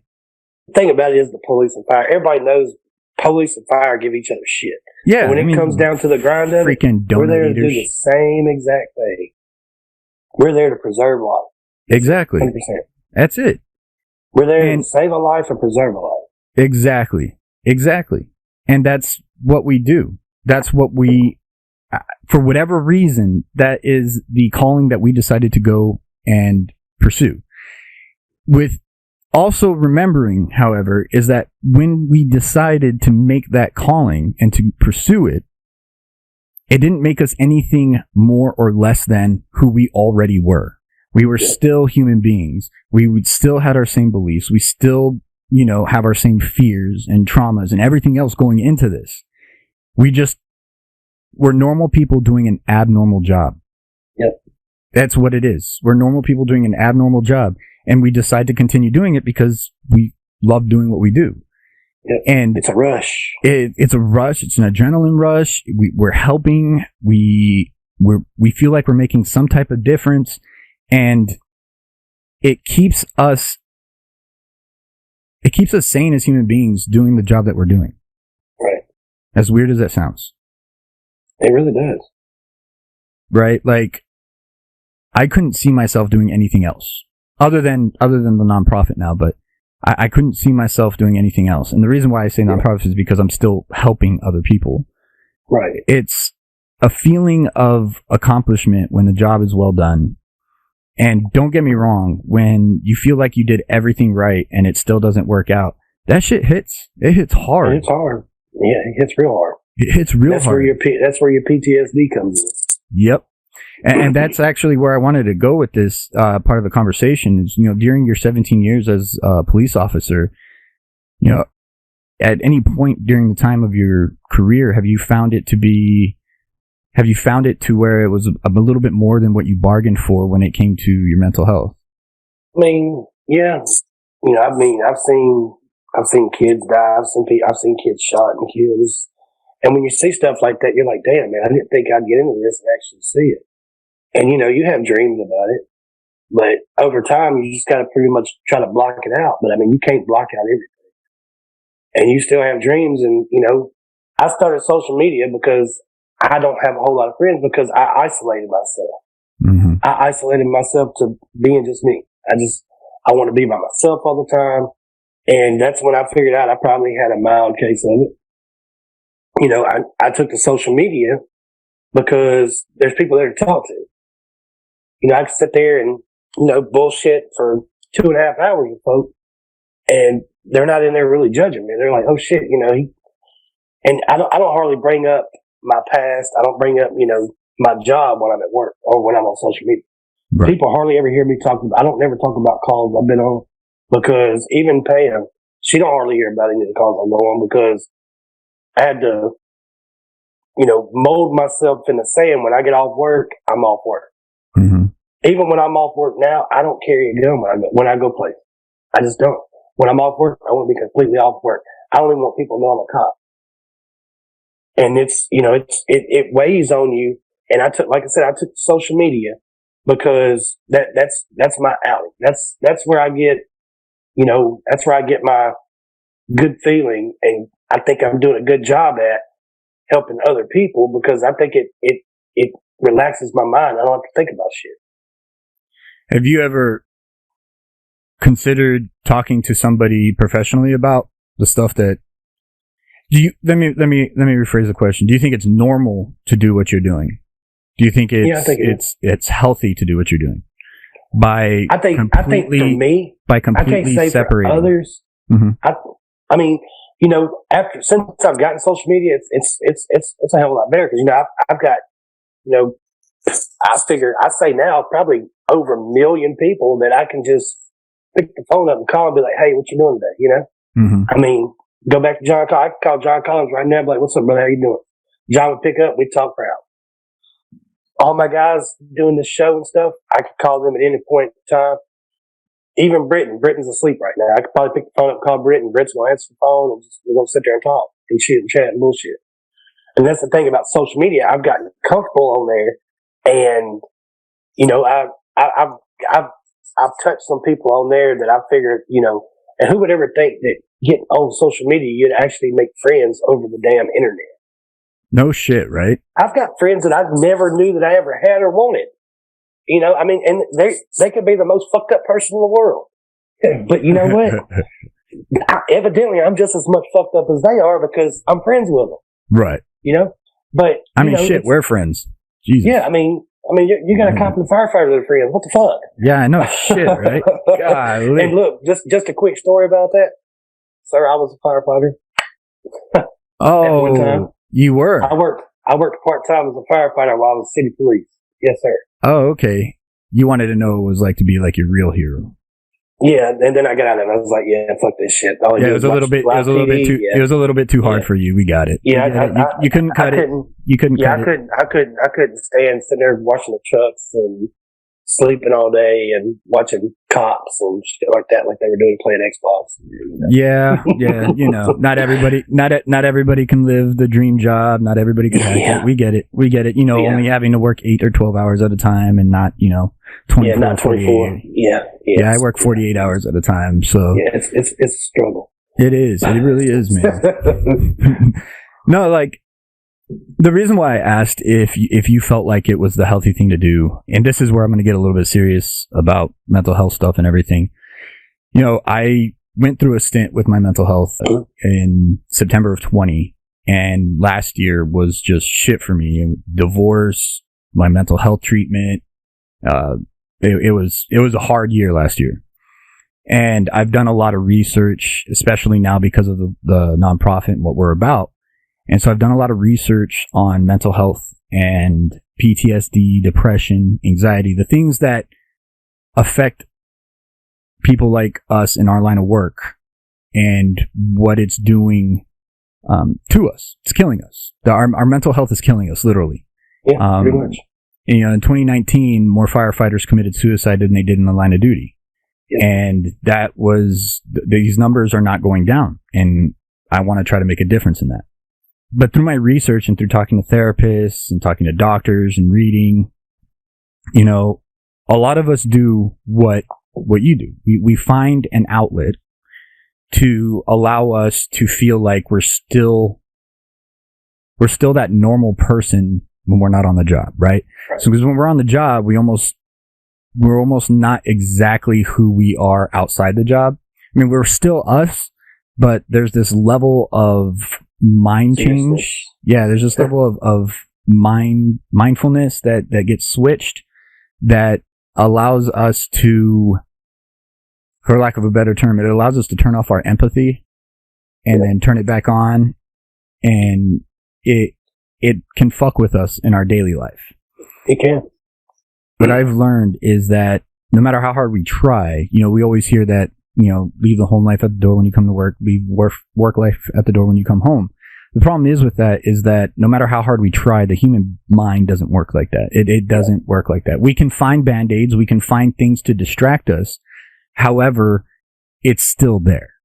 It doesn't go away. It's like a curtain. Right. You put that curtain up, but you got a curtain up. It don't matter if it's a blackout curtain or not. Sun's going to get through that curtain. Exactly. You're still going to see a little bit. You might notice it out of the corner. Might notice it out of the corner of your eye, and you're going to get reminded, and you'll get in your head and stuff like that. So what I learned from, and what I have found to actually help me, and it helps a lot of other people, is realizing that we don't have to leave anything at the door, because what we're leaving at the door is a part of what makes us human. And when we cut that part off, it's noticeable, not only to ourselves, but to the people around us. And so what I've learned is that you don't necessarily have to share all the grim, nasty details, right?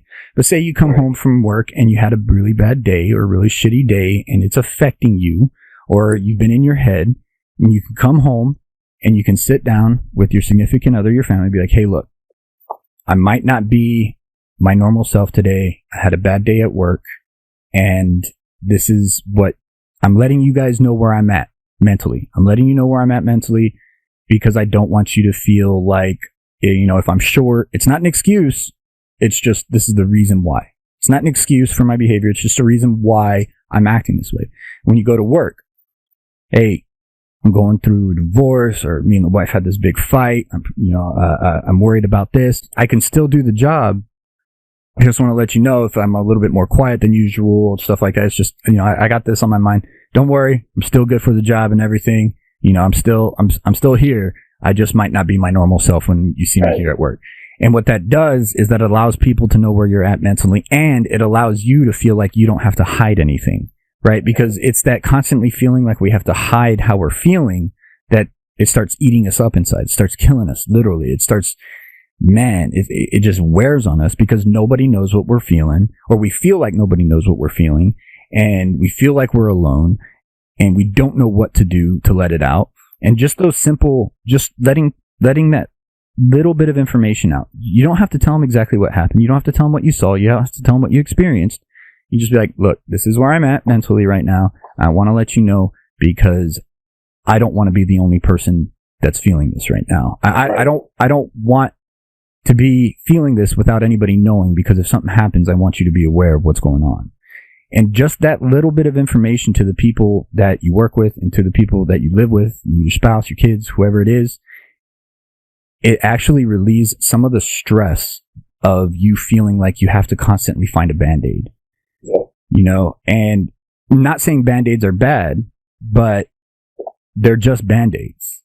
Yeah, they're just a temporary fix. They're just temporary fixes. So like, going on social media and finding that little place of normalness and feeling okay with what's going on, it's not a bad thing. It's a good thing. But at some point, my opinion to you as a friend would be maybe possibly thinking about talking to somebody that can help you be a little bit more open with being okay about the shit that happened at the job while you're home, or the shit that's happened at home while you're at the job. Yeah. It was hard for me to learn, and it took a fellow brother firefighter to pull me off to the side one day. He just pulled me off to the side, and I was like, yeah, man, what's up? He's like, hey, man, can I talk to you? I was like, yeah, man, what's up? He pulled me off. He's like, hey, man, what's wrong? I broke down. Like, I started breaking. I was like, I thought I was hiding it. I thought I was doing really good at hiding it. And he just pulled me out to the side and said, "What's wrong?" That's all he said. And I just broke. It was during the whole, my going through my depression, the mental health stuff and divorce and everything else. And I was keeping quiet about it. I didn't want them to feel like I wasn't there. And he just said, "What's wrong?" That's all he asked. "What's wrong?" And I broke. I let him know. And, I felt better that somebody knew what I was going through, that somebody knew where I was at. So in case, I felt like I didn't have to hide it as much anymore. Yeah. I had, I think when I first met you, somebody sent me your live. Mm-hmm. And they're like, "Hey," and I'm not going to say her name, but I think she was mutual friends with both of us. And she was like, "Hey, pop in here. He's having a bad day. Just pop in and say what's up." I was like, "All right." And I did. I popped in, and you were just a shit show. I was like, "What's wrong with him?" I don't, and you wasn't really telling nobody or whatever. But I stayed in there trying to chit chat and bullshit with you just to get you out of whatever you were feeling. Because I don't remember what was going on, but you had some shit going on. Yeah. And I was like, you know what? I'm gonna friend this dude. That way, if he ever needs anything, just call me and we can, And that's something I do. Chit chat. That's something that I built my platform on, is about being and feeling who I am when I am, no matter what. Right. Yeah. A lot of people have come to me and be like, "Man, I don't think you should go on social media when you're feeling like that," or I don't think that it doesn't look good. And I'm like, I don't give a fuck of what it looks like. It's human. Right. And I'm not going to feel like this behind closed doors because that's why I'm feeling like this. Because I always constantly feel like I can only be like this behind closed doors. And if I can only be like this behind closed doors, nobody ever really truly knows what I'm feeling. And I feel alone. Yeah. I feel fucking alone. And it's going to eat at you. And it's going to eat at me. And so I'll go on social media when I'm feeling down, when I'm sad, upset, angry, depressed, anxious. If I'm having a PTSD moment, it's actually part of my therapy to let and talk to other people. Right. What Makes Us Fire family and people that come into my lives are actually, they're like a bunch of therapists for me, Right. And believe it or not, it's actually healthy to share your struggle. It's actually healthy when you feel like you're sharing what you're going through to help other people. If you feel like you can do that, it's actually healthy to help to do that. There's actually studies on it that show that, say you're going through depression, you're working through your depression, you're learning about how to deal with it, and you sharing your story and what you went through, and you share the emotions and the feelings and everything else that happened to go along with it, and somebody else out there who's been very, very afraid to do that, see that, they feel like, oh, well, if he can do it, maybe I can do it. Maybe I can take those steps. And so I'll go on live when I'm having a breakdown. I'll go on live when I'm feeling happy, when I'm feeling sad, when I'm feeling melancholy. It doesn't matter. I go on live when I am living life. Good, bad, ugly, indifferent. It doesn't matter. Because I want people to know it's okay to feel this way. It's okay for people to see you this way. I'm not afraid for people to judge me when I'm ugly, crying, or upset, or feeling really down. I'm not afraid of people seeing me that way. I'm not. Not anymore. I used to be. But that's I do it too. I ugly cry like a motherfucker. I do it in my life sometimes. Usually, for you, something good does. For you, it's just crying. Let's see if he gets the joke, everybody. Smart ass. I see you taking those little stabs. I'm gonna let you have it. I'm not trying to hurt your feelings on your own podcast. Bro, bring it. Dude, I understand. I know the mindset of first responders, especially the cop firefighter love-hate relationship, man. So you can bring it. You can bring it. But yeah, man, that's the thing about the job that we do. And, I appreciate you sharing the fact that it has gotten to you. I do challenge you to think about not letting social media just be the Band-Aid that it is, and maybe start at least considering talking to somebody that's a little bit more professional and helping you deal with the shit. See, the thing about I'm one of those people, I funneled it for so long, and then when I finally got to actually sit down and talk to somebody about it, and my fiance, she's the best listener I got. I mean, it don't matter. She's basically my therapist. I mean, she listens to me. I hate saying the B word, but as long as I don't use a derogatory term, I guess. She listens to me bitch. She listens to me moan. She listens to me whine, cry, and everything else. And, I'm sitting back like, damn, I've got it made. I've got somebody that sits here and actually listens to me, puts up with my bullshit. And, now TikTok is not much of an outlet as it used to be. Now I just go on there just to, whenever I want to. Used to, I'd go live 8 hours a day. But yeah, now, it used to be like that too. I go live maybe once or twice a week, and it's only for a couple of hours, and I'm off there because I got somebody I want to spend the rest of my life with. Right. I got somebody that that understands me, gets me. I mean, she's a nurse, so she sees shit too. Let me ask you this: are you happy enough with you just being you that if God forbid that relationship were to end, you would be okay? At this point in time, yeah. So at this point in time, she doesn't feel like a need in your life. She's a choice. Yeah. And I think, and I want to put that out there. A lot of people, when they think about love and relationships and all that other stuff, they're like, well, I need them in my life. I need you in my life. I need you in my life. And people have romanticized. No, I want her in my life. Yeah. People have romanticized that phrase, I need you in my life. Right? They've romanticized it for some reason. And actually, believe it or not, that's a very unhealthy sentence to say to somebody. Yeah. When you tell somebody you need them, you put pressure on that person to not fuck up. Yeah. And you don't accept them for the faults that they might have. When you say you want somebody in your life or you choose to have them in your life, that means you're accepting who they are, faults and all. When you say you need somebody, you're expecting them to be that need. Yep. All the time. And that is an unrealistic expectation of anybody because we're human and we fuck up, we make mistakes, we have our own opinions that sometimes won't align with our own. You'll have arguments, and if you have an argument and you feel like you need that person to always agree with you or to make you feel good, yep, you're gonna be sorely disappointed from time to time. And the relationship's gonna end up failing. Exactly. And that's why I ask people that question when they, and especially for us in the civil service realm, the first responder realm, we know what the statistics are. We're like the top 5 of divorce rates. Yep. Because already been there, done that. Yeah. And I'm going through it because of my opinion and my theory is because of our mental health and because we don't know how to express ourselves in a healthy manner. We don't know how to communicate in a healthy manner. We expect understanding without fully understanding ourselves. Right. And it causes a lot of issue. Yeah, I do kind of want to get on this topic with you a little bit. You found her and she's a great listener and everything else. Have you found it easier to talk to her? Like she understands the kind of mindset that you have? Everybody I've talked to that's a spouse understands that whenever they get with a civil service member, be it firefighter, police officer, military, they realize that they are not like anybody else they've ever been with. Right.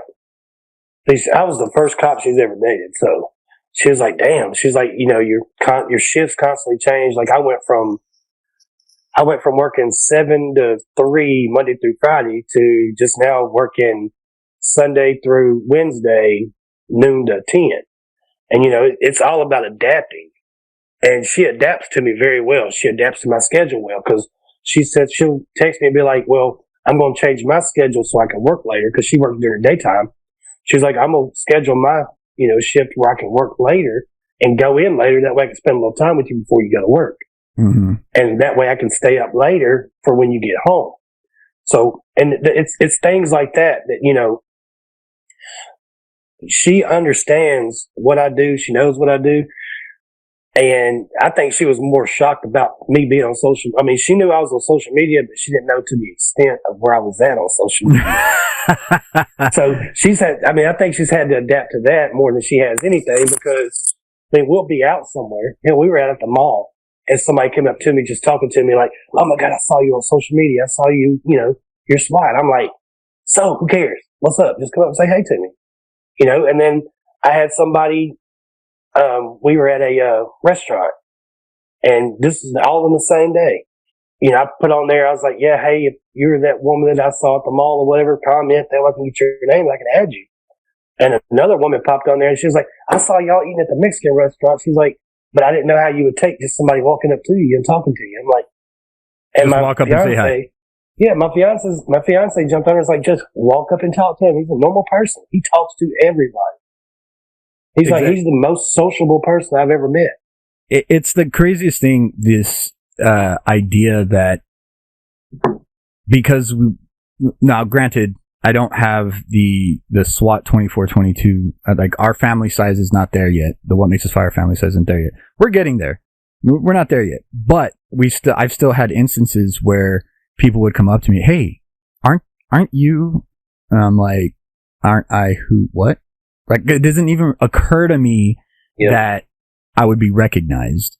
It doesn't, like, to me, it's like, oh, I'm being recognized. That's cool.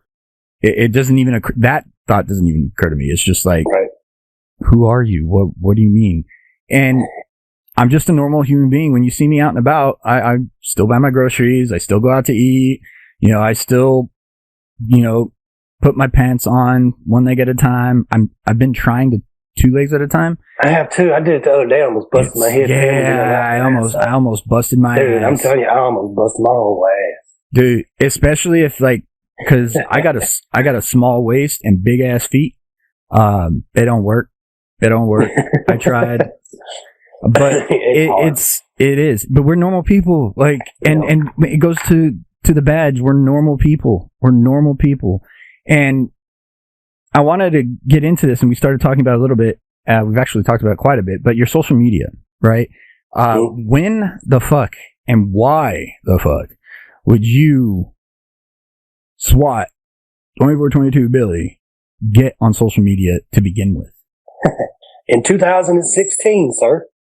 Matter of fact, I joined Musically because it was just a little fun app, or whatever. Right. Then it switched over to TikTok. And I had a big fishing boat. I used to do fishing tournaments and shit like that. And I finally got to 1,000 people after, a couple of days of posting like fishing videos. I'd just be out there catching fish and, it started getting likes and then it took off. I used to sit on my boat and go live. And I'd just sit out there and just talk to these people, and I'd make a contest. Y'all tell me how many fish I'm gonna catch today, and it blew up into what the fuck it is now. And I done got away from almost fishing totally, and I just try to do all the positive stuff now. Why did you get on Musically though? Just to bullshit around? Because I was bored. I didn't have shit to do. I mean, I was like, hell, I'm gonna jump on here. I was working 12-hour shifts. I was off I only worked 7 days a pay period. So I had 7 days off, within a 2-week period. I had 7 days off. I was not doing shit. If it was raining, couldn't really fish. It was raining, hard. If it was cold, I wasn't fishing. And it was right around September, November of 2016, maybe even before that. And I was like, I'm just going to, go on here and look. It was raining or something, I think. I was like, I'm just going to go on here and look at apps. So I just started looking at apps, and it popped up. Musically popped up as the number one app. I just hit it, download, and then started watching videos. And next thing you know, I'm saying, I'm one of those people. I was one of those people. I'm just going to sit here and watch. I ain't going to post shit, but I'm going to watch it. And then you're just like, damn, that's pretty cool. I'm going to try to post that.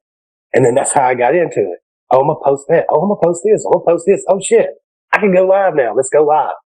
And then since 2016, I've been on here. I took 9 months off of the app just because it was a headache, and it just you get tired of seeing all the negative shit on the app.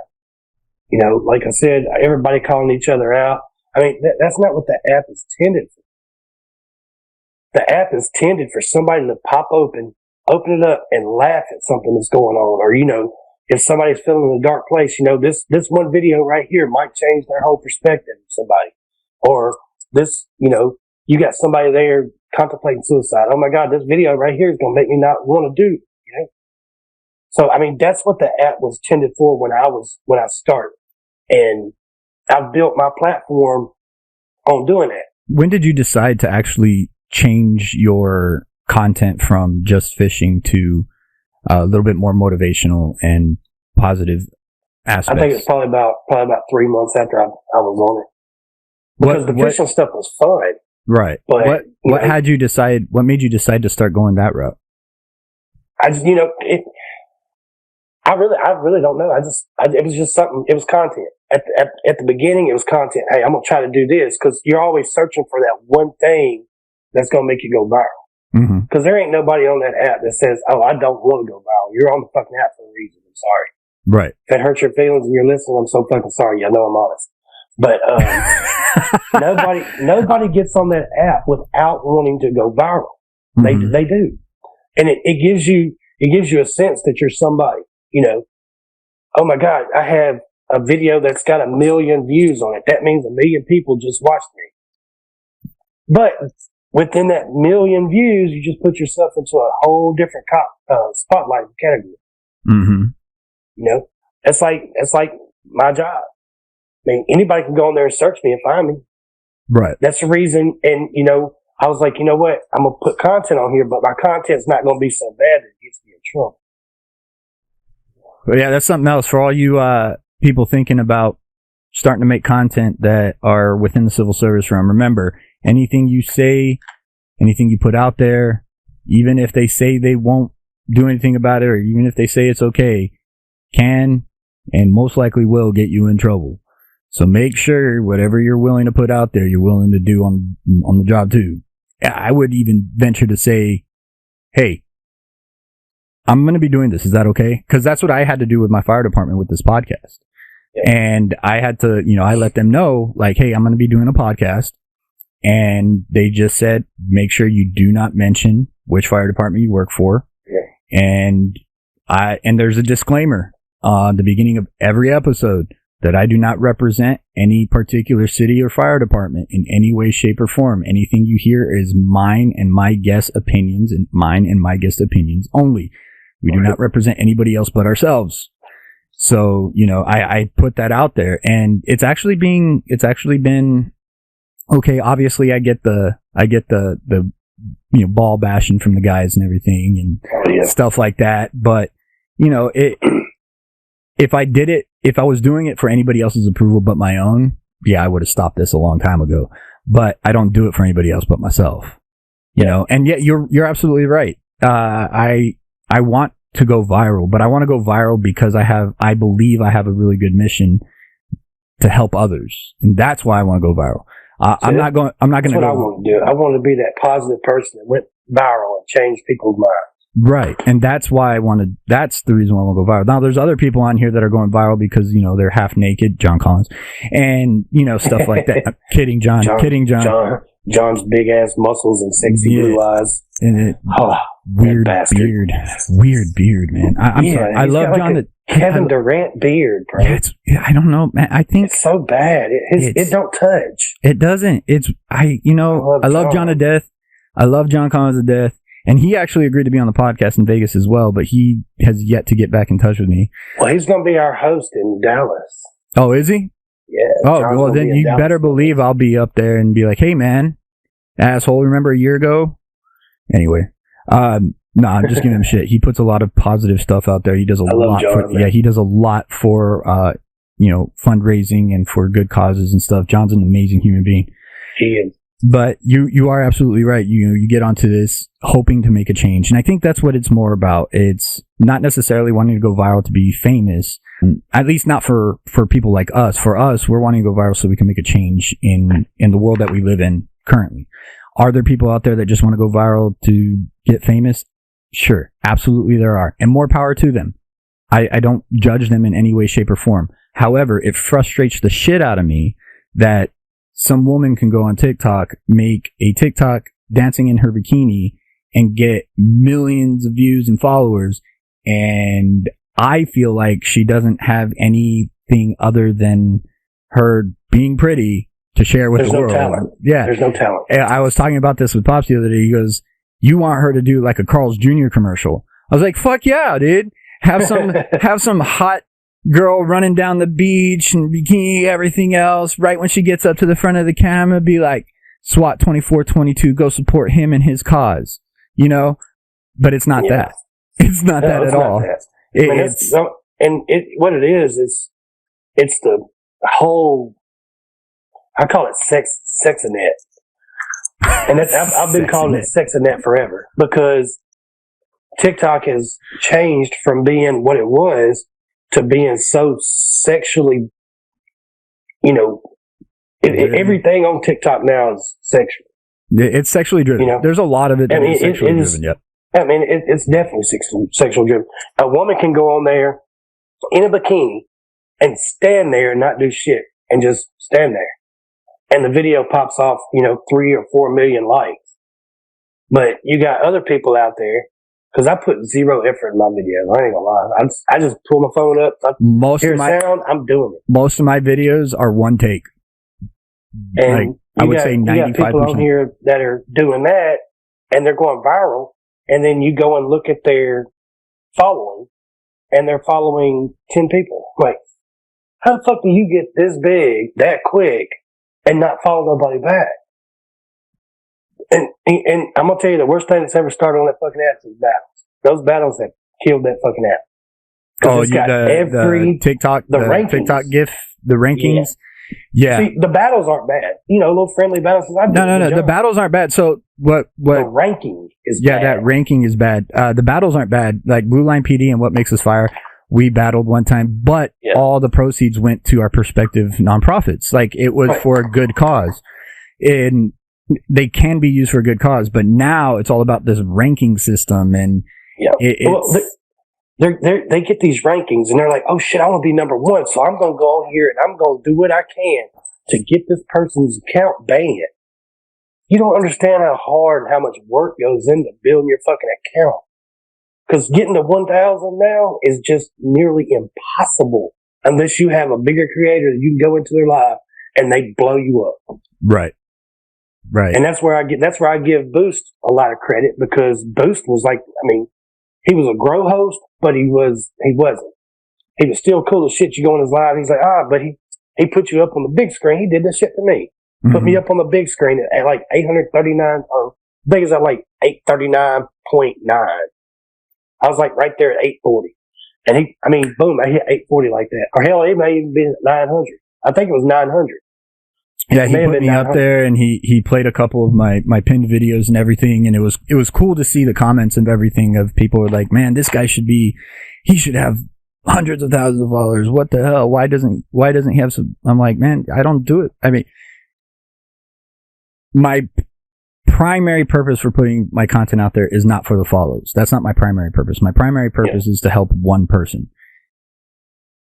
I would say it's like third on the list of why I put stuff out there. Yeah, absolutely. Do I want What Makes Us Fire to go viral and be known across the world, across America? Yes, absolutely. Because I think that we have a message and we have a mission to help other people, and the more people that know about us, the more people that can help. But that's not the primary reason why I do it. The primary reason is because if we can help one person off that ledge, it's worth it. Yeah. It's worth it. 100%. It helped me off the ledge. 100%. And that's all that matters. And one of the main reasons why I continued to do this social media stuff is when I first started this about a year and 4 months ago, when I first started this podcast and started promoting it on social media and everything else. If it wasn't for social media, I wouldn't have seen this post by some kid on Facebook. He was in the What Makes Us Fire, and he posted something in the group saying, hey, is there anybody who can talk? I had a pretty bad shift today at work. And, I'm feeling really bad. Like, he was on the ledge, right? And so I just messaged him on Facebook and talked to him. I was at work, so I couldn't talk a whole lot. And I told him, hey man, we can continue this conversation tomorrow. But, I hope, I'm here for you, bro. We can talk, this and that. And so the next day I was working on editing a podcast, and I'm getting, on Facebook, you can video call on the messenger. And I was like, oh, it's that guy. So I answered it. And of course, for me, it's morning, like midday morning. And where he was at was like nighttime. It was like dark outside, and he's at a bar, and he starts talking, and he has this English accent. And he's from the UK. Wow. He was from the UK, and he goes, I just wanted to call you and tell you thank you for saving my life last night. And when that happened, man, it was like, I didn't even think that was possible that me talking to somebody can help them off the ledge to the point where they thought I helped save their life. Yeah. And at that point, I knew what I was doing was going to be worth it. Because if I helped him, maybe I can help somebody else. I get messages all the time like, man, I'm glad you went live tonight because I was having a shitty day, and coming to your lives, you just cracked out on everybody. Because, people coming out, I just roast the shit out of them. But it's all, it's all for fun. It is all for fun. And you have to understand, first responders. If you're going into a first responders live, if you're going into a civil service members live, full send, we have dark humor, we have no filter, and if that's not the kind of humor you're looking for, don't jump into the live because you'll probably be offended. Yeah, you're probably going to get your feelings hurt. You're probably going to get your feelings hurt. And that's because I don't talk the whole politics or nothing in my live. It's just pretty much just me just roasting things. Yeah. Hell, I'll go through there and look at people's profile pictures and start roasting. Just for them. And it makes them laugh, And people are like, holy shit, I was having like a bad day today, and I came in your live, and you just made me laugh, made the whole day a whole lot better. I got messages on TikTok, Instagram, even Facebook. People I don't even have on my Facebook because I don't put my Facebook out there. Right. But I have people, because I don't hardly ever go on Facebook. Facebook's obsolete to me. Yeah, Facebook is becoming pretty obsolete pretty quickly. Yeah. Instagram's everything now, but, I'll get on my Instagram and I have messages after messages after messages. On TikTok, messages after messages. And I try to answer everybody on TikTok. If I see I got a message, I'll go in there and check it in the morning time. I'll see if I got a message. If I got a message and they're like, hey, I just want you to say a prayer for me. I'm like, boom, done. Mm-hmm. People come to my live all the time. Hey, can you pray for me on this? And I'll jump on there real quick. And I cut off all my bullshit and all my being funny. So, hey, y'all drop some praying hands for, just, keep in your prayers. Or somebody comes in, oh, it's my birthday. Probably ain't their fucking birthday. I just want to be noticed. And I'm like, hey, y'all tell them happy birthday. And they'll tell them happy birthday. But you know what? It made that person feel good because you have, and I never boast on myself. You've got a creator up there with 945,000 and you come in with 10 followers. And most people are sitting there kicking these people out because they don't have any content. Right. Who gives a fuck? We all started at zero. Yep. Absolutely. And that's where these bigger creators, their head gets so shoved up their fucking ass. And I'm saying this is for the record. Their heads get shoved up their ass and they let the so-called TikTok fame, which I fucking hate that word. I hate that term. Oh my God, you're TikTok famous. No, you're not. If you're still fucking working, you're not famous. You're just a normal human being that's just got a bunch of followers. And I don't even call my people followers. I call them friends. All they're friends and family. 945,000 is my friends. Friends and family. And you know what? There's hardly anybody that comes in my live and I call them by their screen name. Because I usually try to learn everybody that comes to my live because my people are loyal. I got the same people all the time. My lives stay small because I don't go live on my big account that much because I don't like 200 people in my live. I don't like 300-400 people in my live. I like to be able to sit there and conversate with all of my people. So I go live on a backup account. And, just somebody coming there with 10 followers and you're like, hey, you shout their name out, throw their screen name out there. Hey, y'all, they're like, hey, Slot. And I'm like, hey, how you doing? They're like, holy shit, you actually talk. I'm like, why wouldn't I? Yeah, why wouldn't I? You're going to take time out of your day to come in here and say hey to me. Why can't I say hey back? Exactly. I'm not going to sit there and looking at the screen like this, trying to pick out a comment that I see. Oh, I know that person. I'm going to talk to them. Fuck that. Talk to all your people. Exactly. Those people made who you the fuck are. Exactly. And that's why I call them friends and family, because you got to remember, anybody that hits that little red follow button, they're telling you, the creator, that what you put out there and what you say makes a difference in their lives. They chose you. They chose that what you have to say makes a difference in their lives. And that should not go unappreciated.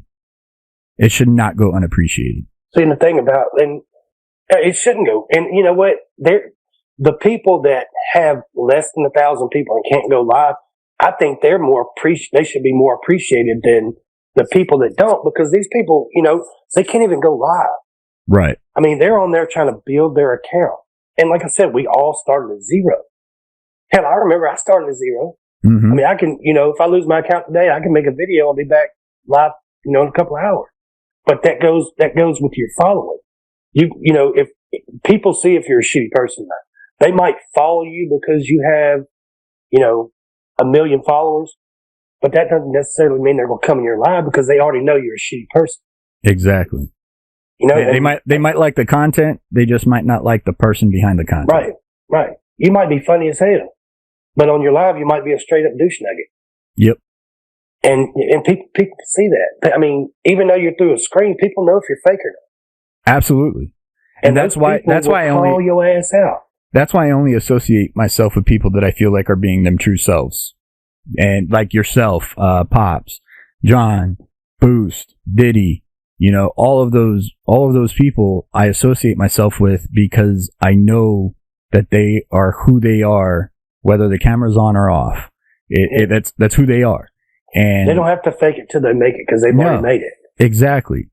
And those are the kind of people I want to associate myself with. Going back to what you said earlier about meeting people that you never thought in your life you would be able to meet, or friends that you never thought you would have. I never thought I would meet you or, John or any of these people that are making huge differences. And here I am just starting off, but you guys don't shun me because I'm just starting off. You know what I mean? Yeah. And it's a huge thing to get the support because you guys know what we're trying to do with our nonprofit and what we're about. And the fact that you guys support What Makes Us Fire from that as well is just a bonus. It's just a bonus because if it's not going to fail, I remember preface this with saying it's not going to fail, but if What Makes Us Fire were to fail, it's not going to, but if it were, I would still consider it somewhat of a success because of the people that I have met doing this. Right. And the lives that I've currently changed right now. I never thought in a million years I'd be doing a damn comedy tour because I didn't think I was that damn funny. You're not. But I know. I know I'm not. I know this, but you know what? I've got a motherfucking show and you don't. Oh, I got a podcast and you don't.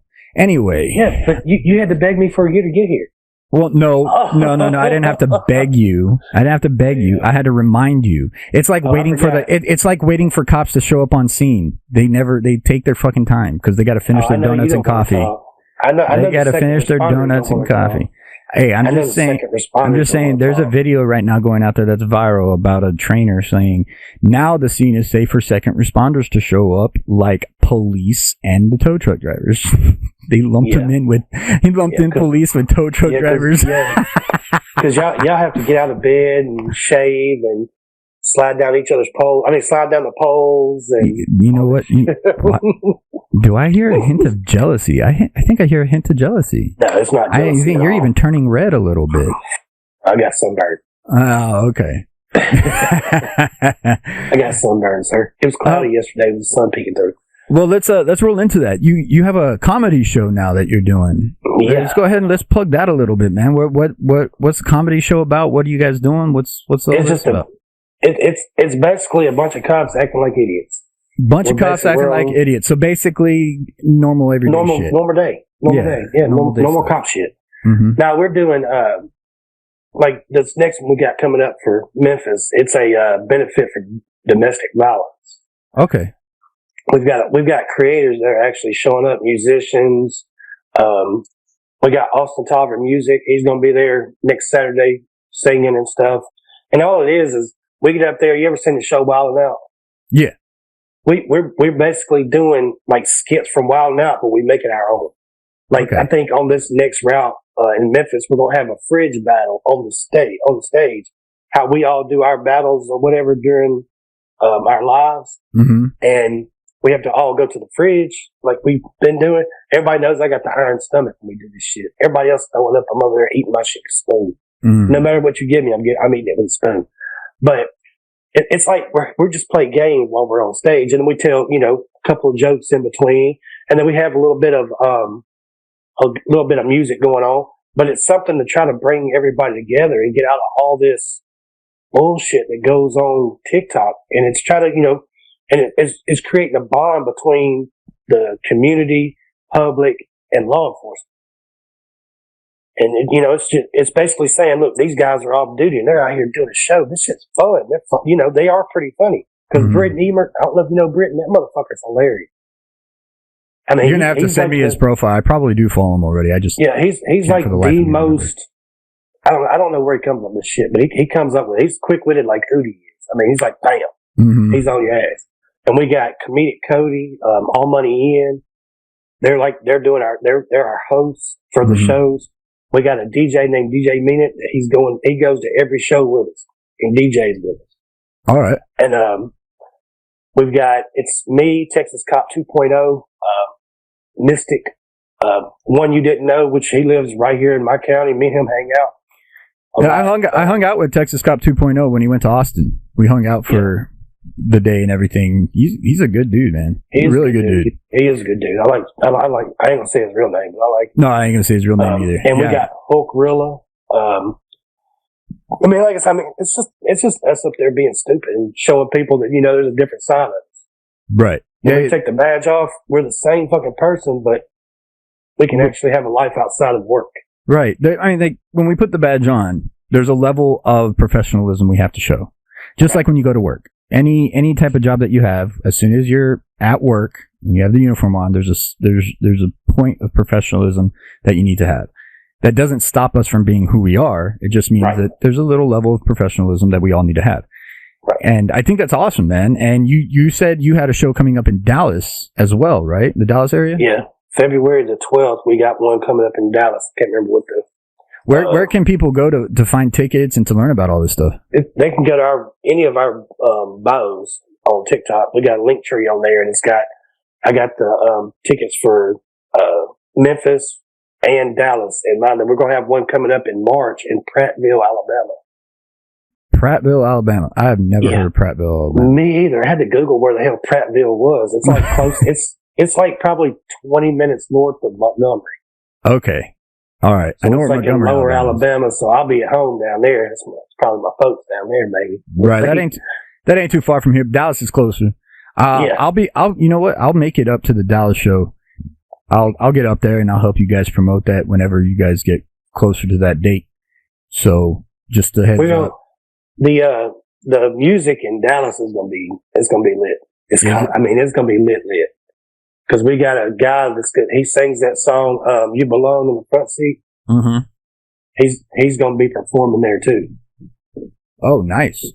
So we got him performing, and we also have Tainted Lyric is going to be performing. Oh, Tainted Lyric's going to be there. Oh yeah, Tainted Lyric's going to show up. He's going to perform for us. I got it. And like I said, John Collins is the main host, and we're going to have All Money In and Comedic Cody both there too.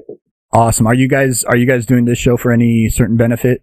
The one in Dallas isn't, but we took Memphis because Memphis is like a centralized location for us. Mm-hmm. And Memphis is my hometown. This is where I live. So we wanted to take Memphis because it's a smaller show. It's not as big as the rest of them because we did it like this. I mean, it was just a spur of the moment. We were sitting in St. Louis. Well, actually, we were still on stage in St. Louis. And somebody had said something like, man, why don't y'all do something close to Memphis? I just shouted out, we're going to have one in Memphis soon. And then we came up with a date, and then here we go. We had one in St. Louis in December. And it went really well. I mean, there's a lot of stuff that, we had to work on. Oh, shit, we fucked up doing this. We fucked up doing that. Right. But we all clicked. I mean, once we got on stage, I mean, we were like, I was hammering everybody. They were hammering me. Mystic's mama was there, and I made a whole bunch of jokes about Mystic's mama and him. I even ran out in the crowd, and I said, tell Mystic who his daddy is. She said, well, you're his daddy. And, and Mystic's going to hear this. He's going to be like, this son of a bitch. I already know Mystic. But, I mean, his mama, man, she was amazing. It was her birthday. I actually did the pony dance on his mama. Oh, man. Oh, man. It was awesome, man. It's like a meetup, but it's somewhere you can go and just be yourself. Do you guys have a name for your show? Yeah, it's Law No Order Tour. Say that again? Law No Order Tour. Law No Order Tour. You said it with your accent, and all I heard was Law No Order Tour. Not bad. Law and No Order Tour. All right, y'all go. If you're interested in checking out the shows and seeing some of the dates, go to SWAT Point 2422. SWAT Point 2422. Get in that bio. Check out the shows. Get your tickets. Help them out. Again, the creators that are going to be there are going to be absolutely hilarious. They're great people. Billy's a good guy here, and I will be there as well. I'm not going to be on stage. I think you never know. I'm sure we pull a whole bunch of people up on stage. I have a feeling because I will. I'm one of the hecklers, and especially being a firefighter, watching a show full of cops, I might heckle y'all just a little bit. So you ain't gonna have just one cop. Now I know. Cops, so you're like, oh shit. So each one of us gonna take turns. No, of course, like you guys always do. You guys always take turns on one dude. Anyway, but we don't sleep with each other like firefighters. Well, no, you guys just fuck them and leave them. Okay, we get it. Hey, I mean, it's part of life. It's part of life, sir. Oh my God! All right, man. I'm gonna go ahead and start winding this down. First, I want to say thank you for coming on the show. Thank you for sharing your point of view with everything, man. And thanks for being open about what you do for yourself and how you found a way to kind of bring yourself to that normal. Using your social media. Thank you for talking about the whole relationship aspect of everything. I think a lot of us pretend to think that our relationships being in civil service are like all other relationships, and they're not. They're really not, because of our mindsets, and it takes a special somebody to be with a first responder. It takes a strong somebody to be with a first responder. That's for damn sure. And, the fact that you were able to talk about it openly and be okay with talking about the stuff you have, I do got to say thank you. Appreciate it. I end my show usually with about 3 questions, and it tends to spark another 10, 15 minute conversation, or it can be 5 minutes, doesn't matter. There's no right or wrong answer. It's very simple. The first question, you, Diddy, and Boos are thinking about doing a podcast, so this might actually work for you. Let's say you guys are on the Blue Line PD podcast, but they're interviewing you, SWAT, Billy. What's the one question you would have asked yourself, and or piece of information you would have liked to share that maybe we didn't hit on? If they asked me if you could do it all over again, would you? Knowing, the bullshit that's going on in the world right now with, law enforcement being under the spotlight, they would ask me if I'd go back and do it all over again, 100%. Even with all the shit. Even with all the bullshit, because once you get it in your blood, your blood, you're blue the whole time. You're a first responder. It don't matter. I could leave law enforcement tomorrow, but I'm going to get in some kind of gig that's going to be touching on the first responder, whether it goes to, going into nursing, because a lot of cops go into nursing. Whether it's going into nursing or, a lawyer or even firefighters. There's a lot of cops that convert to firefighting. There's a lot of firefighters that convert to cops. Or even EMS. You're going to have something, or even security, because you still got that aspect of the adrenaline rush. You might get into something. Right. You might be able to help somebody and save somebody's life.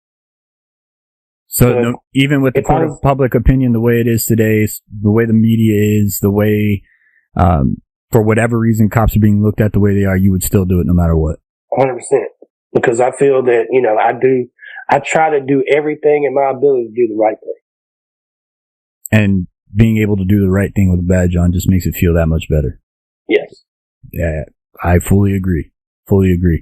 My second question to you, brother, is do you have any questions for me? It's as simple as that.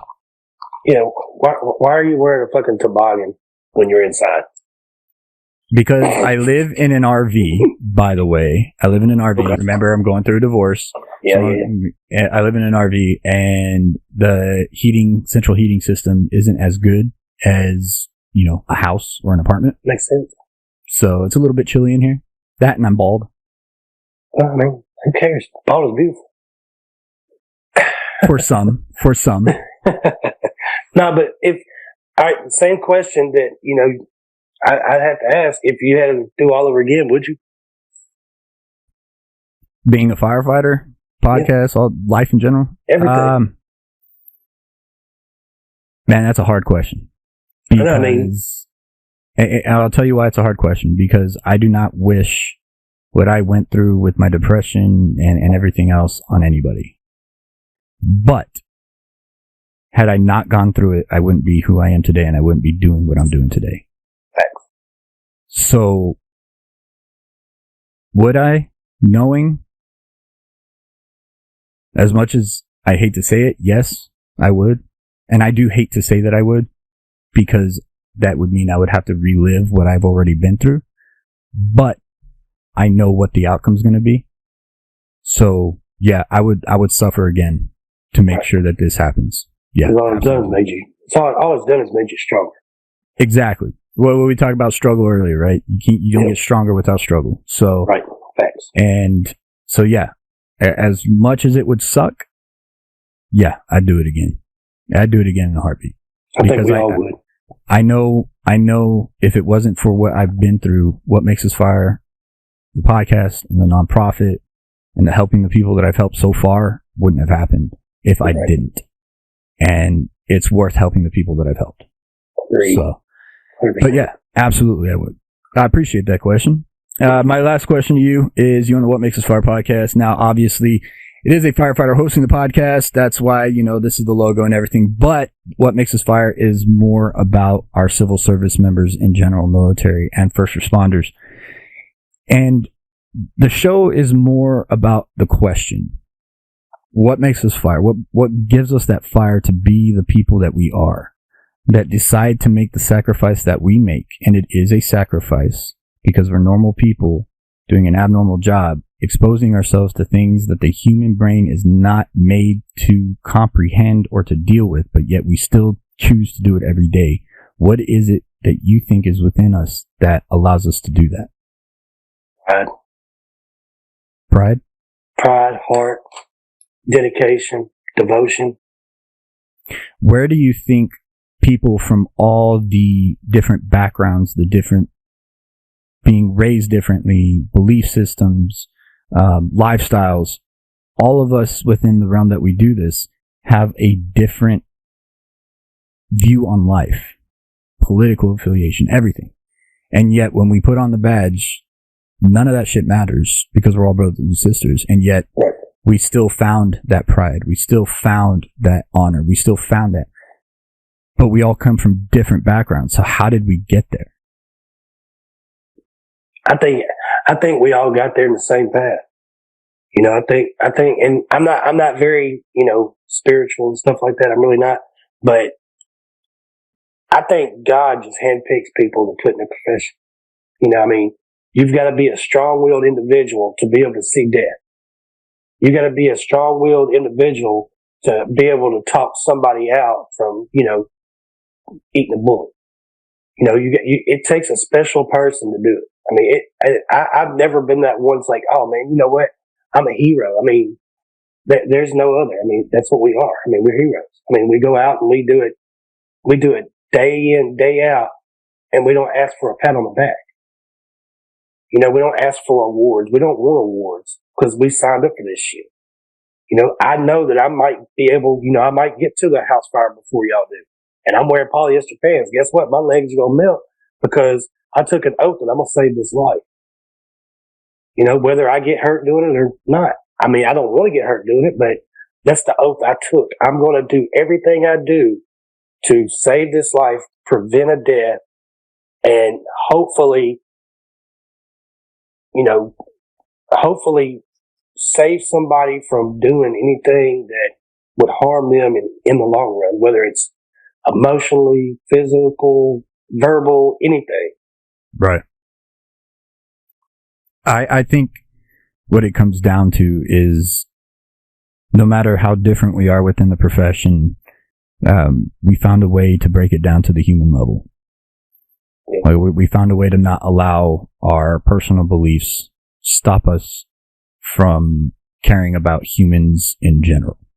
Right. And we want to help anybody that's a human being. We were all just sitting around bullshitting. We say, oh, fuck this, oh, fuck that. But, when it comes down to it, you're not going to sit there and say, well, this person's getting shot or this person got shot. Well, fuck him. He's going to die anyway. Nobody says that. No. I don't give a damn what you see on the news or anywhere else. You never want to sit there and just watch somebody pass away. You don't. Trust me, you do not. You're gonna do everything you can do to keep that person fighting. Whether it's CPR, plugging a hole with a tampon, which I've done before. Mm-hmm. I stuck a whole ass tampon in somebody's bullet hole before, and I carry them in my mess bag. I call it a mess bag because if I'm opening it, there's gonna be a mess. Right. but I've stuck a whole ass tampon in somebody's bullet hole before. So, I mean, like I said, we can sit around and bullshit and crack on everybody all we want and say, oh man, if that fucker does this, that's bullshit. You're helping them. Oh yeah, because in our profession, absolutely. And even the thing is, you know, I always joke when we're out and about and having fun, or we're at like a barbecue, and we see the kids or somebody doing something stupid, and we're like, hey, I am not on the job right now. I am not on the clock. If something happens, yep. Not on the clock. We all know it's fucking bullshit, because if something happened, you're going to be the first one there to help. I'm going to touch on that. I was eating dinner one night at a restaurant. And man, this dude, they had a kid. They had a kid with them. It was a husband and wife.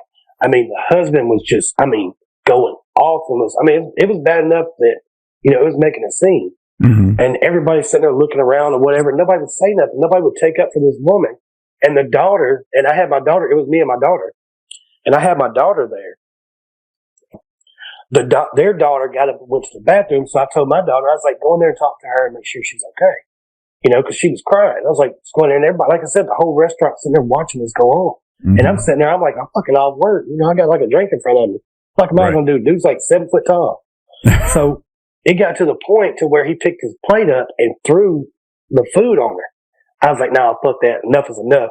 So I stood up, and this big dude stood up, and he said, what the fuck are you going to do? I said, you got to find out. I said, you touch her one more time. And I already had the PD on the way. Mm-hmm. And the thing about it is everybody watches all this shit go on, but nobody wanted to stand up and do anything. It took the cop in the room to stand up and say something to him when there's people. I mean, there was probably 60 people in this restaurant. Easy 60 people. And I guarantee you there was probably 40 phones out recording it too. Oh, yeah. Oh, they were all recording it. But nobody would get up and help this woman. Dude just threw, you know, I don't know what was going on in their relationship. Wasn't none of my fucking business. When it became my business is when he threw the fucking food in their face. Right. And then watching the, at that point, it becomes the emotion an assault of that kid. Yeah. Right. And then watching the emotion. I mean, it was already an assault. I mean, he's sitting there verbally bashing this girl, which is emotional abuse. I mean, the kid even had it. And in Tennessee, we used to have a TCA, which is our code annotated. We used to have it to where you could commit domestic assault by intimidation. And all that was verbal assault. Right.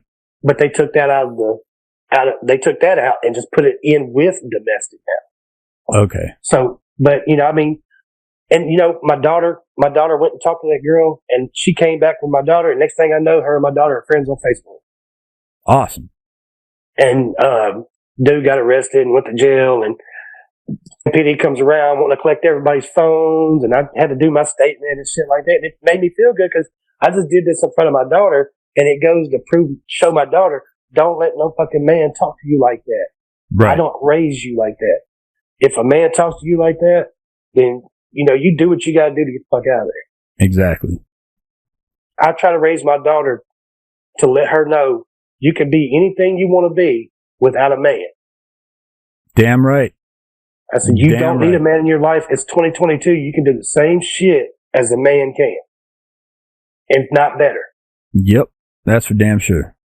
So, I mean, she's a living proof of it. But she does an amazing job being a good kid. Well, I mean, she's got a pretty damn good dad raising her, so. Yeah. Meh. Okay. Maybe, well, I'll agree. I'll agree with you on that. Maybe. Maybe. Maybe. All right, man. Well, again, I want to say thank you for coming on the show, and thank you for sharing everything.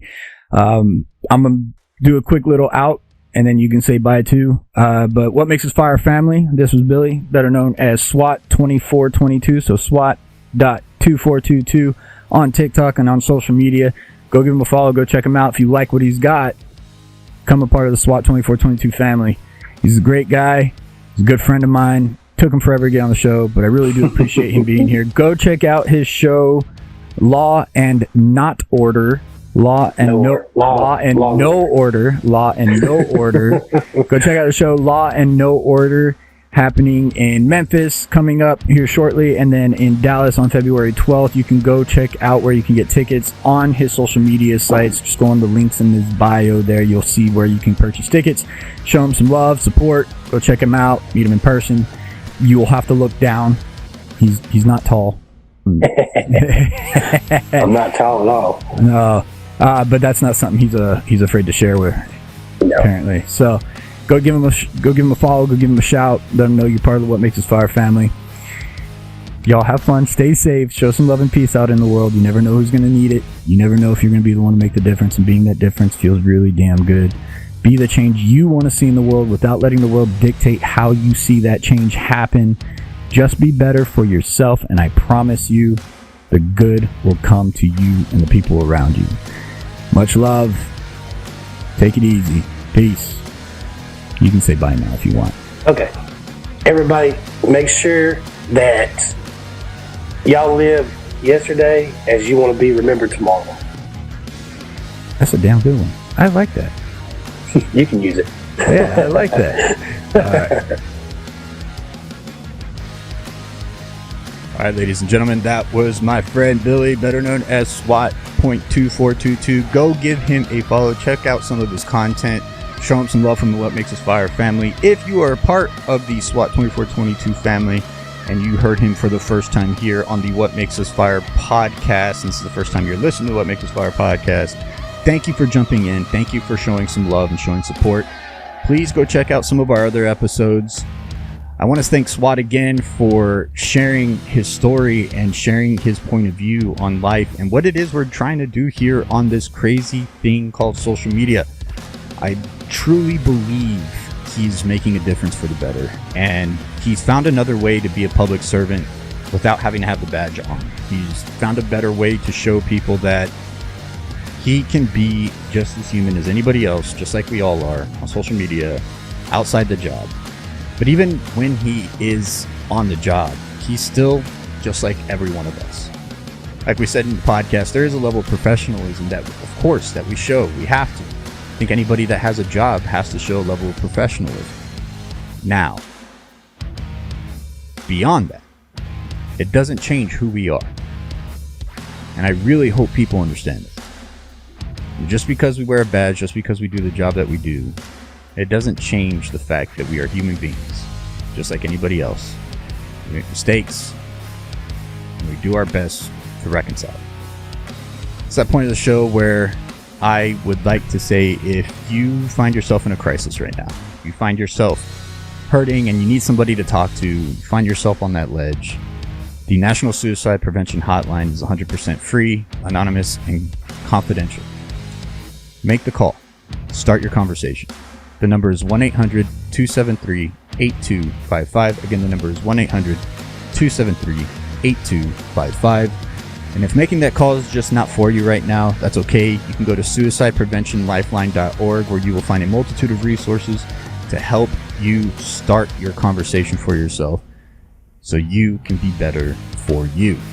I also want to state that the National Suicide Prevention Hotline and or suicidepreventionlifeline.org do not sponsor What Makes Us Fire in any way, shape, or form. These are just two resources that are free to you that we truly believe in to help you get through what you are going through.